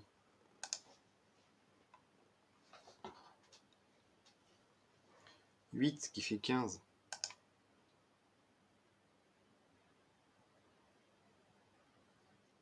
Il perd. Donc, plus qu'un point. Aïe, aïe, aïe. Un point.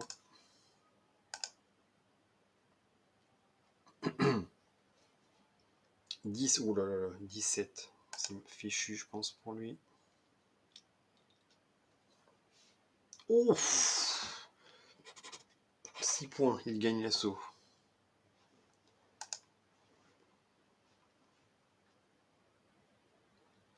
Ça fait 9, donc ça fait du coup 16.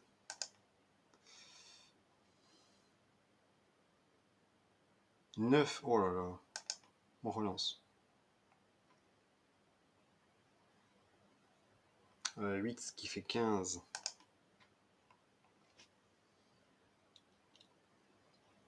Et non, c'est cuit. Et voilà, donc l'officier de sécurité est dead. Donc comment ça se passe déjà? Est-ce que c'est moi qui prends le relais? On est sur lequel déjà? 342. On remonte là. Perdre un officier. C'est au cours de votre aventure, un le rayé de la liste. Il n'aura pu jouer aucun rôle.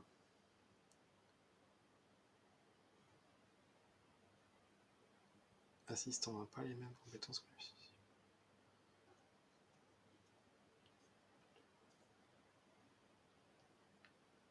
2 points en moins, d'accord.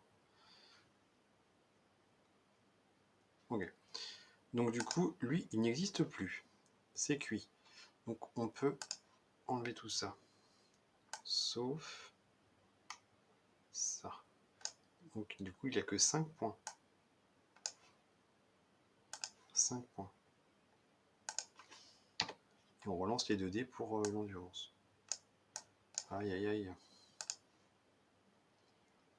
Et du coup, 2 dés. Donc on va mettre ici, assistant. Assistant. Le rôle ne sera pas le même. Eh mais attendez... Attention, il est mort, donc forcément, du coup, les agents de sécurité... Donc on lance les 2 dés pour se déterminer ses points d'endurance.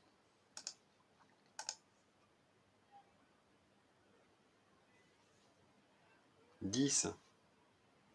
10 plus 12, 22.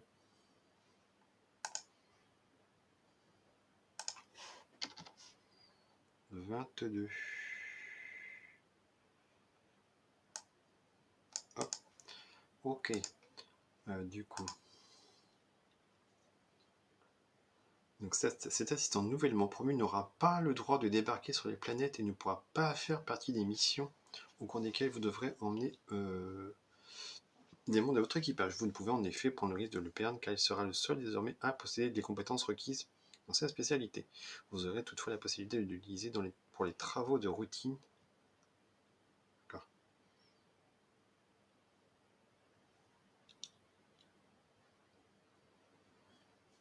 Bon. Du coup, comment ça se passe? C'est moi qui le remplace quand c'est comme ça? Je prends le relais? Je prends le relais. Allez, let's go. Le relais. Moi j'avais quoi déjà? 10 et 19. Ok. 10 et 10. Donc je prends le relais. Du coup, on relance les dés. Pour monsieur. Hop. C'est long par contre. 6. Ce qui fait 13.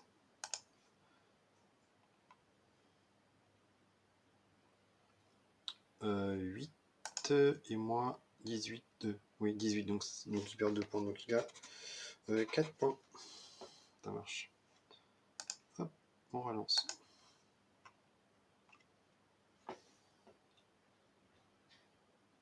Attends, je dis pas de bêtises. Attendez.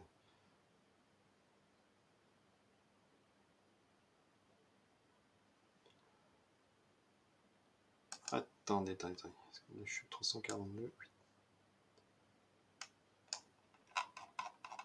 Les règles sont différentes. Hein. Quand on est en supplémentaire, du coup, parce que là, je prends le relais. Donc attendez, je dis pas de bêtises. Attendez.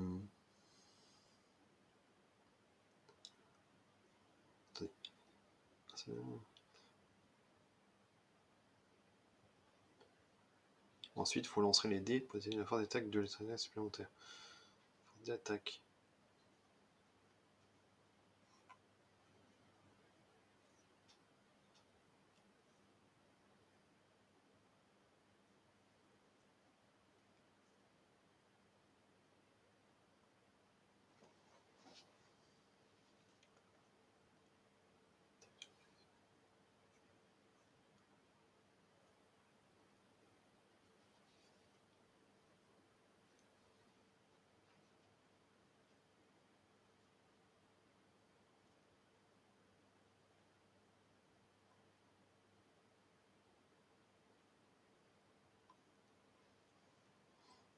D'accord.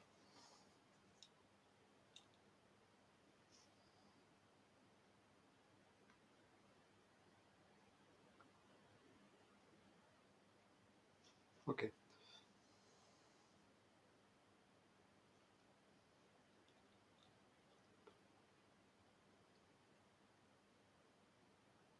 D'accord. C'est que si c'est supérieur, donc je blesse que si c'est supérieur. Du coup. Donc ce qui a été le cas là. Ok. Donc on relance. Pas simple. Hein. Donc pour lui. 7. Donc 14. Pour moi.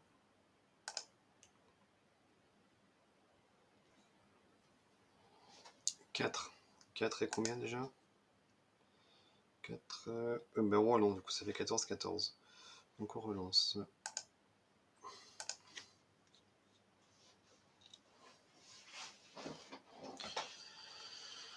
8, ce qui fait 15. Et pour moi, 11. Donc c'est bon. Ça fait donc 2. Parce que c'est supérieur à sa force d'attaque du coup. Peut-être le dernier assaut. 5. Ce qui fait 13. Et moi, 3. 3, j'ai combien? 13 également. Donc on relance.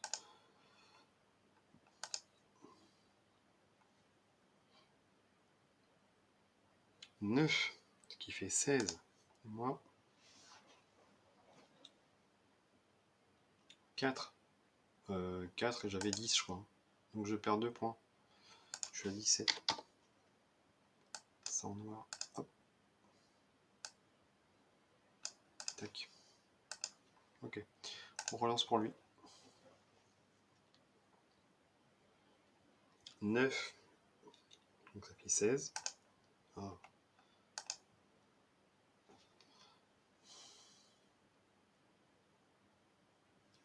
Du coup, ça fait 16 également. Donc on relance. 6 qui fait 13.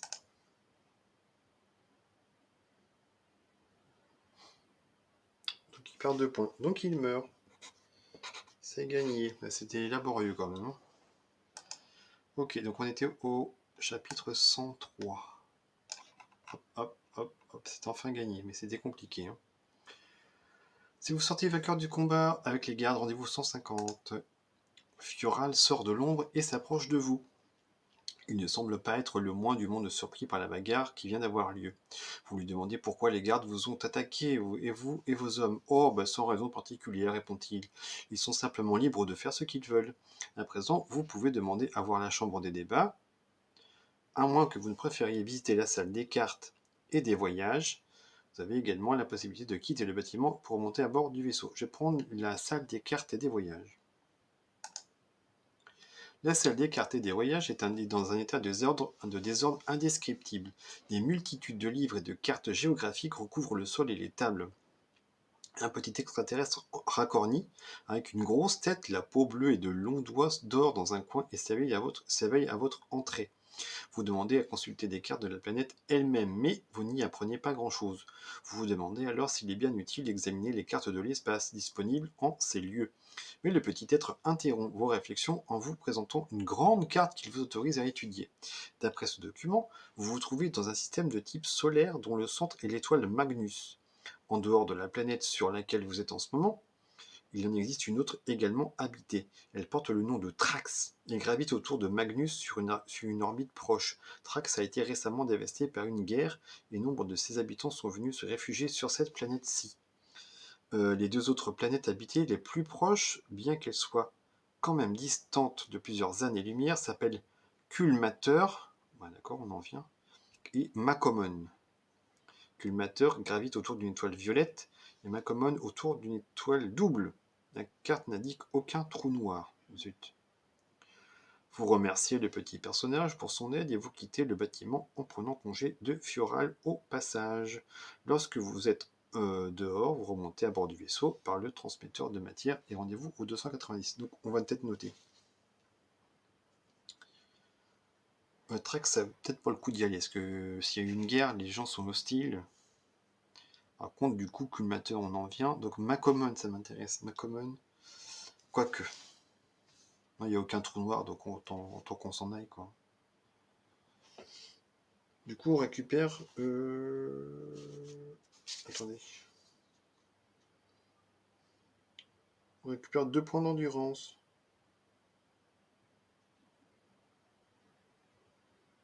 Pour chacun d'entre nous, vu que le doc n'est pas mort. Du coup. En plus 2 points d'endurance. Donc je remonte à 19 du coup. Ça c'est nickel. Hop. Donc lui il y a du coup 12. C'est bien ça. 12, c'est une bonne... Le doc, du coup, lui, il était à 12, donc il remonte à, du coup à donc, 14, simplement. Et du coup, on en est là. Voilà.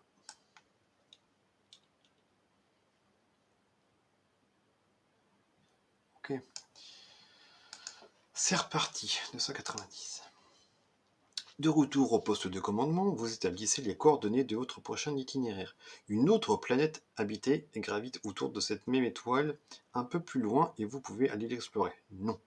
Sinon, vous avez la possibilité de mettre le cap sur une étoile violette distante. Ben non, mais oui.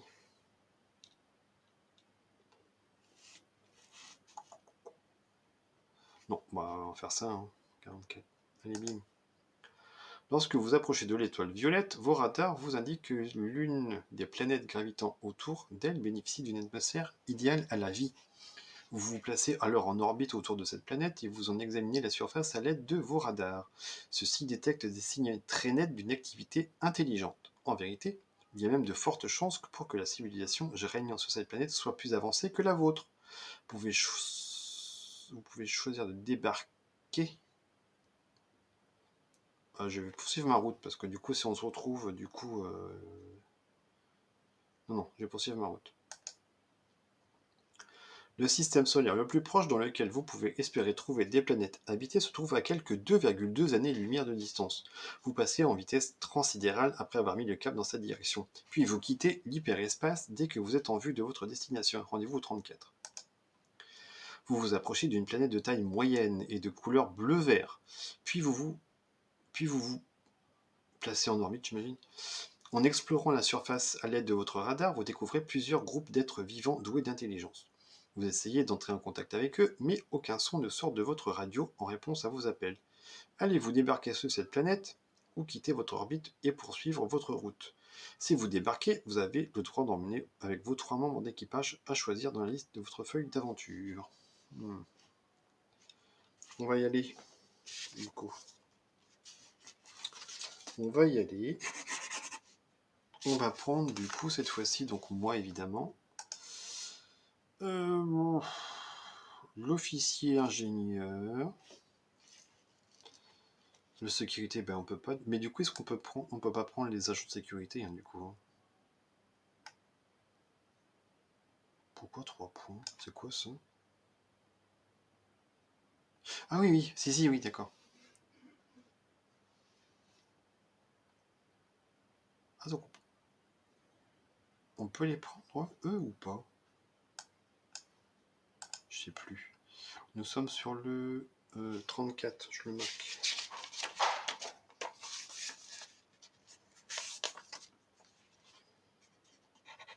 Auquel cas, si je prends un agent de sécurité qui peut faire le taf, ça peut marcher. Hein. Toc, toc, toc, toc. Non, pas ça du tout, pardon. Bon bah. Il est responsable de la sécurité. Donc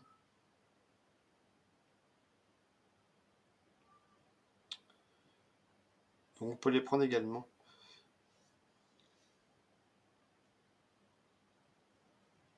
Ok, c'est bien que ça fonctionne. Je vais prendre un agent de sécurité, donc c'est ce que je vais faire. Je vais prendre, du coup... Je vais prendre l'ingénieur, l'ingé, le... assistant. À côté, l'agent de sécurité 1. Hein. Sécu 1. Et on va prendre... C'est chaud, hein. Je vais prendre le médical, mais c'est...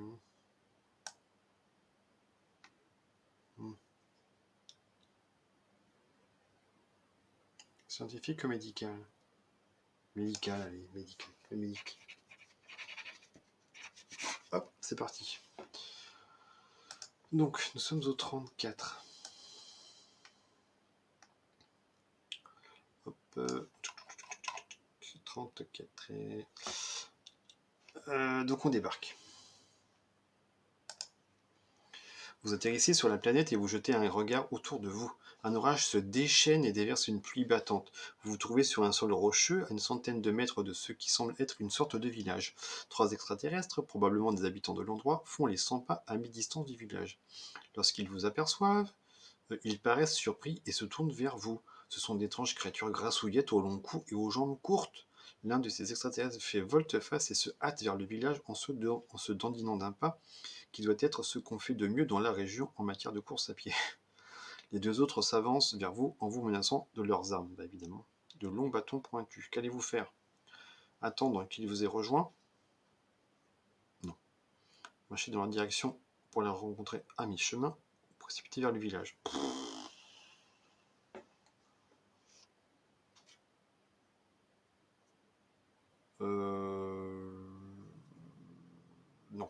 attendre qu'il nous ait rejoint. Si je choisis une bonne idée. Enfin, hop là. Vous engagez le dialogue avec eux par l'intermédiaire de votre machine à traduire en leur expliquant les raisons de votre présence. Ils restent méfiants et vous tiennent à distance, leurs armes pointées sur vous.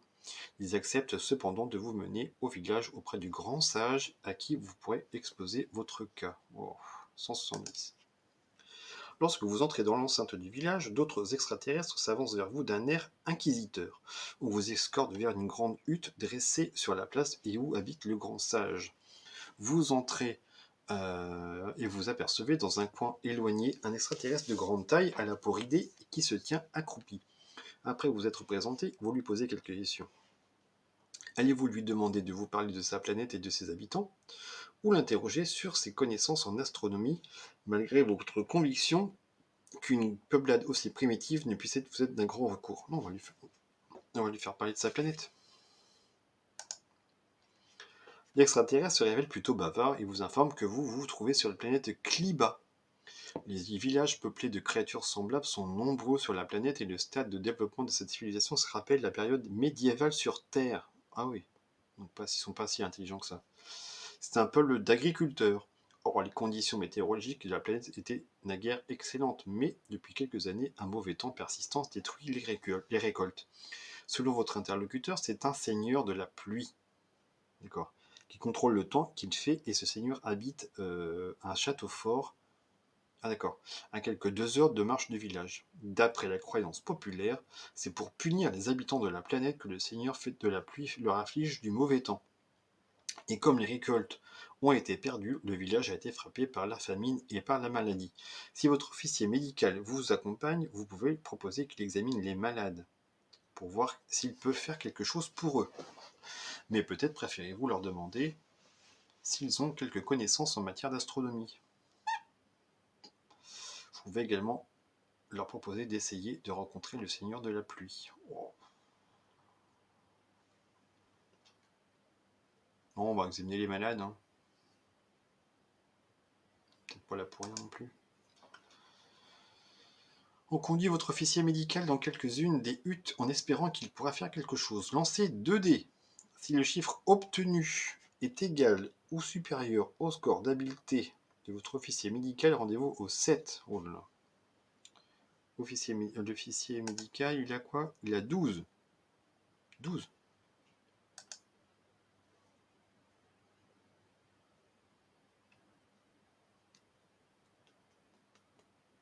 Ok, d'accord. Mais il a 12. C'est le max, 12. 8, donc c'est inférieur. Si ce chiffre est inférieur, rendez-vous 68. Ok. Les conditions de vie qui règnent ici sont très primitives. Votre officier médical constate que beaucoup de ces créatures souffrent de fièvre. Il leur donne un médicament qui la fait tomber. Les extraterrestres vous sont très reconnaissants de votre aide. Rendez-vous 210. Votre officier médical revient et se plaint de malaise. Oh. Lancez 2 dés. Si le chiffre obtenu est égal ou supérieur à vos points de chance, rendez-vous au 107. Si c'est inférieur, ok, c'est reparti. Ok, 2 dés. Hop. On a combien en chance, je sais plus. 6. On avait combien en chance? 11. Ok, donc c'est inférieur. Inférieur. Donc 219. Le malaise s'accroît. Oh non. Et votre officier médical se met à transpirer abondamment sous l'effet de la fièvre. Allez-vous ramener votre officier médical à bord du vaisseau pour qu'on le soigne, ou préférez-vous poursuivre votre exploration de la planète? Ah bah non, bah alors, non. On rapporte à bord du vaisseau. Ah bah non. Après un traitement approprié administré dans le service de médecine, votre officier médical se remet rapidement. Vous préférez vous éloigner de cette planète qui fait courir des risques à la santé de votre équipage et vous concertez avec vos hommes pour décider du prochain cap à prendre. Rendez-vous 203. Ok. Vous quittez votre orbite et vous sondez l'espace à l'aide de vos radars en quête d'une destination. Vous détectez à 3,3 années-lumière de distance une grande planète rouge sur laquelle vous pouvez mettre le cap. Oh, j'ai peur, on y va. Vous passez en vitesse transsidérale, en mettant le cap sur la planète rouge. Un peu plus loin, vous réduisez l'allure alors que vous vous approchez d'une petite planète grise. Souhaitez-vous l'explorer ou préférez-vous continuer votre route vers votre destination initiale? Que fait-on? On y va? Let's go. Petite planète grise. Apparemment, il n'y a pas de traces de vie sur cette planète, mais vos radars détectent pourtant un signal produit peut-être par le fonctionnement d'une machine. Vous décidez d'essayer d'en savoir un peu plus et vous envoyez une équipe en reconnaissance à bord d'un avion. Vos hommes pilotent l'avion en direction de l'endroit d'où le signal est émis et atterrissent à la surface de la planète. Ils se retrouvent dans un paysage rocheux et désert, mais à proximité de l'endroit où ils ont atterri, ils repèrent un vaisseau d'exploration d'un modèle qu'ils n'ont encore jamais vu qui s'est écrasé là. Allez-vous leur donner pour instruction de poursuivre leurs investigations ou de revenir à bord du vaisseau? Non, ils vont chercher. Ils ne trouvent aucune trace du pilote, peut-être est-il mort, tué lors de l'accident ou plus tard. Un signal automatique, sans doute une sorte de SOS, est transmis par la radio de l'astronef. Il n'y a rien d'autre à découvrir sur la planète. Et vos hommes regagnent l'avion de reconnaissance à bord duquel ils rejoignent le vaisseau. C'est nous? Ok, étrange. L'avion de reconnaissance réintègre le vaisseau et vos hommes rejoignent la salle de briefing pour vous faire leur rapport. Tandis qu'ils exposent le compte-rendu de leur découverte, un message urgent vous interrompt soudain. Commandant, nous venons de perdre 3 membres du personnel d'ingénierie. Ils sont morts juste après avoir arrivé l'avion de reconnaissance. What? Quel ordre allez-vous donner? Mettre en quarantaine le service médical mettre en quarantaine dans le service médical le groupe qui se trouvait à bord de l'avion, isoler la soute dans laquelle l'avion est arrimé, larguer l'avion dans l'espace. À ce point-là.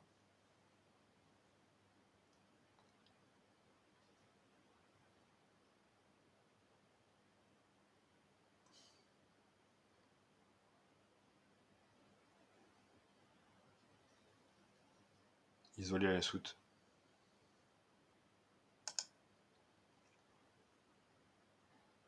Très vite, l'équipage isole la zone dangereuse pour éviter que le mal mystérieux ne s'étende. On ne déplore plus aucune perte. Et B. Ok.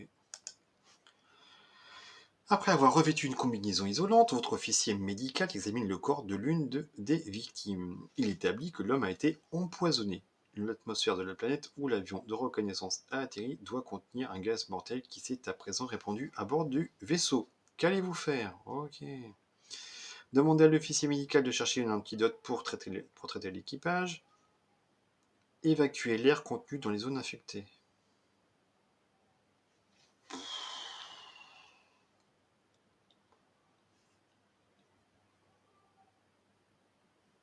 Évacuer l'air.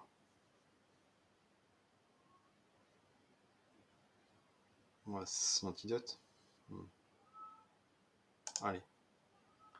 Lancez 2 dés. Si le chiffre obtenu est égal ou inférieur au total. Ok.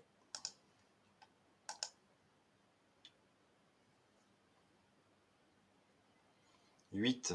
8. C'était quoi déjà? 8. L'habileté, tout simplement. Officier médical, 8. Donc c'est en dessous. C'est inférieur. Ou inférieur. Votre officier médical prépare un antidote et l'essaye sur lui-même avant d'entrer dans la zone affectée sans revêtir de combinaison isolante. Oh là là. Vous suivez ses mouvements sur un écran de contrôle et vous le voyez pénétrer dans la soute. Hélas, un instant plus tard, il s'affaisse et s'écroule sur le sol. Son antidote n'a pas marché, il ne vous reste plus qu'à rayer votre officier médical. Génial. Oh. Donc assistant.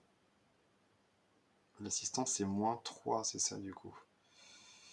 Donc du coup, donc il y a 9. Oh. Oh, c'est naze. 9. 9 et du coup, donc il y a 9. Et donc c'est un assistant qui peut plus aller. Il ne peut plus descendre sur les planètes. C'est cuit.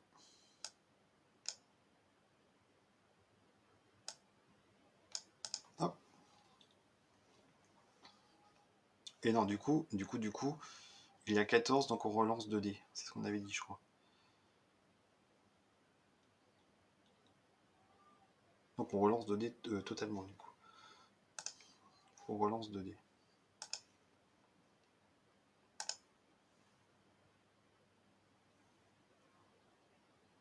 10 et 12, 22.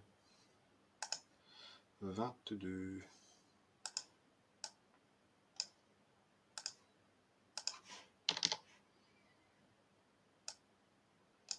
Hop. 22. Du coup, donc on en est là. Vous donnez des instructions pour qu'on fasse le vide dans toute la zone affectée et vous ordonnez aux membres d'équipage qui s'y trouvent de revêtir des combinaisons isolantes puisqu'il n'y a plus d'oxygène dans ce secteur. L'air est ainsi entièrement pompé et remplacé par un air non vicié. Ouais, j'aurais dû faire ça. Votre officier scientifique procède à une analyse de cet air nouvellement injecté. Il n'y découvre plus aucune trace de poison. Rendez-vous 11. Oh. De retour dans le poste de commandement, vous établissez le nouvel itinéraire du vaisseau. Vous avez le choix entre deux directions. L'une vous mènera vers une grande planète de couleur rouge, l'autre vers une planète bleue. Vous pouvez également choisir de mettre le cap sur un point de dimension réduite, se déplaçant rapidement et manifestant des signes de vie. Ok. J'y crois bien, moi, la planète bleue, là. On y va? Go. Vous approchez de la planète bleue, puis vous vous placez en orbite. Les radars analyseurs indiquent que la planète est habitée et que sa surface porte des superstructures particulièrement développées qui dénotent une forme de vie à l'organisation sociale très élaborée. Vous essayez d'établir une communication à travers diverses fréquences radio et enfin le visage d'une créature apparaît sur l'écran. Il s'agit d'un humanoïde à la silhouette mince surmonté d'une grosse tête bulbeuse. Il a des doigts osseux et ses vêtements ont l'allure d'un uniforme. Il se présente sous le nom de Missy Rinir, premier officier du gouvernement national de Décameron. Vous lui faites le récit de vos épreuves et il vous tranquillise en vous rassurant qu'il ne vous veut aucun mal. Il vous invite même, et vous seul, à débarquer sur la planète et à le rejoindre dans ses bureaux. Accepterez-vous cette invitation à lui rendre visite ou préférez-vous poursuivre votre route? J'ai aucune raison de refuser, hein. Donc allons-y. Ouh là là. Lorsque vous entrez dans son bureau, Miss Irinir s'avance vers vous pour vous saluer. À en juger par les équipements que vous apercevez, vous vous trouvez là en présence d'une civilisation très avancée, et même de beaucoup supérieure à la vôtre. Son bureau est une surface flottant dans l'air, sans aucun support, et votre hôte s'y installe en prenant place dans un fauteuil invisible. Il vous invite à vous asseoir à votre tour, mais vous ne voyez pas le moindre siège. Avec précaution, vous vous asseyez cependant en imitant Missirinir, et votre corps rencontre en effet une force mystérieuse qui supporte aisément votre poids. Les murs sont décorés d'hologrammes animés, disposés comme le seraient des tableaux dans le bureau d'un terrien. À côté du bureau, un écran est installé. Missirinir prononce quelques mots dans sa direction et quelques instants plus tard, un extraterrestre entre dans la pièce apportant un plateau de rafraîchissement. Missirinir vous présente le nouveau venu et vous offre à boire et à manger. Allez-vous accepter cette collation ou vous préférez-vous refuser poliment en le remerciant de son amabilité? Ça se fait pas trop, hein. On va accepter la collation. Allez. Nourriture et boissons qui vous sont offertes ont une apparence et un goût quelque peu synthétiques, mais elles sont malgré tout agréables à absorber. Vous parlez de votre propre monde au premier officier et lui-même vous donne quelques informations sur la planète Décameron. Peu après, vous vous sentez gagné par la somnolence. Oh là là, ça y est. Ce qui vous semble étrange car vous n'avez aucune raison d'être fatigué. Vos paupières se font lourdes. Pourtant, il vous faut lutter pour parvenir à rester conscient. Vous vous rendez compte alors, mais un peu tard, que la nourriture était droguée. Et tandis que vous sombrez dans le sommeil, vous entendez la voix de Miss Irénir dire à son assistant: nous allons emmener notre visiteur au laboratoire spatio-temporel. Oh là là.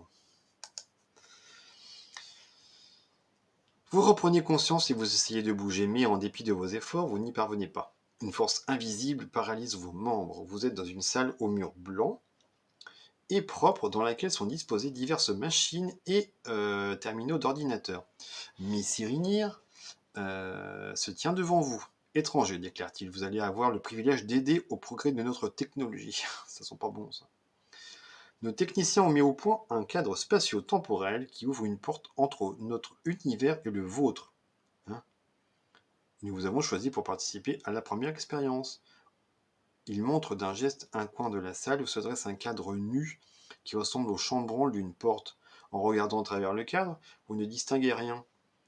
Deux techniciens vous remettent debout et vous maintiennent devant cette étrange porte. Un autre technicien appuie sur le bouton d'un petit appareil et au son d'un léger bourdonnement, vous retrouvez l'usage de vos bras et de vos jambes.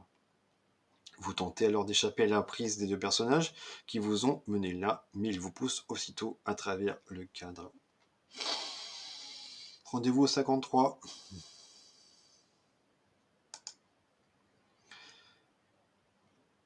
En passant à travers le cadre, vous tombez en avant et vous êtes aussitôt saisi de panique. Mais vous vous apercevez alors que vous n'êtes pas vraiment en train de tomber.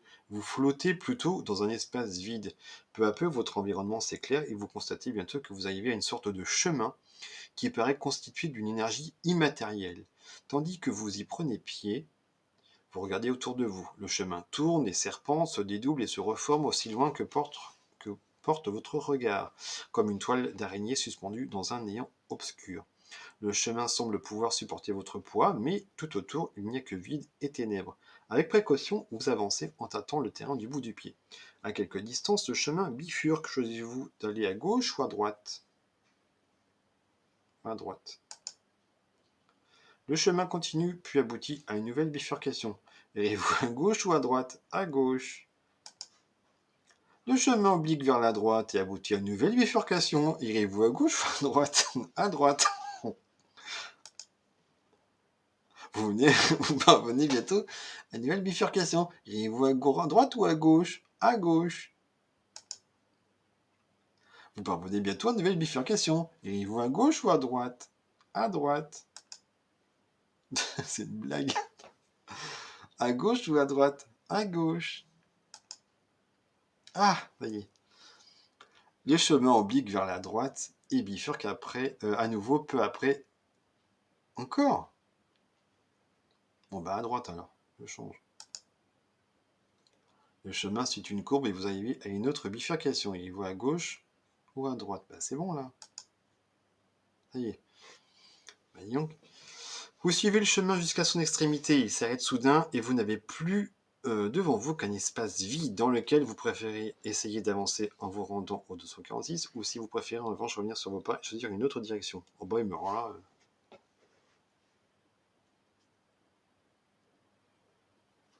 Je tente ou pas?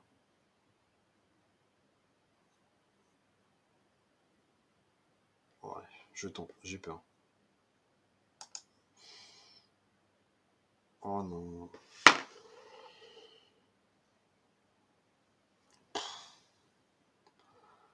Pourquoi j'ai tenté? Eh ben voilà.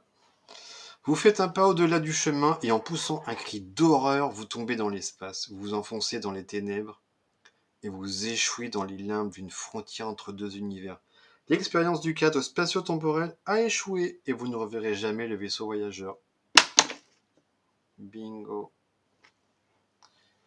Bon, ben voilà, la fin de l'aventure. Malheureusement, mais on est allé loin quand même. Hein. Je pense qu'on est allé loin. Ben fallait tenter, hein. Fallait tenter. Donc, du coup, ben, après de multiples bifurcations, droite-gauche, droite-gauche, droite-gauche, j'ai sauté dans le vide et je suis décédé. Donc je ne verrai jamais le vaisseau voyageur. Donc mes compagnons devront faire le chemin sans moi. Et donc, eh ben voilà, donc c'est la fin tout simplement de notre aventure, de cette quatrième aventure, mais c'était sympa. Ça changeait complètement de l'univers, de thème, c'était très très bien. Ça m'a beaucoup plu. Et le système des combats, entre autres, était complètement différent. Ça m'a beaucoup intéressé. Donc, bah, écoutez, bah, je vous remercie de m'avoir écouté. Je vous en dis pour la 5e aventure d'un livre dont vous êtes le héros. Et on va découvrir ensemble ce que sera la prochaine histoire, tout simplement.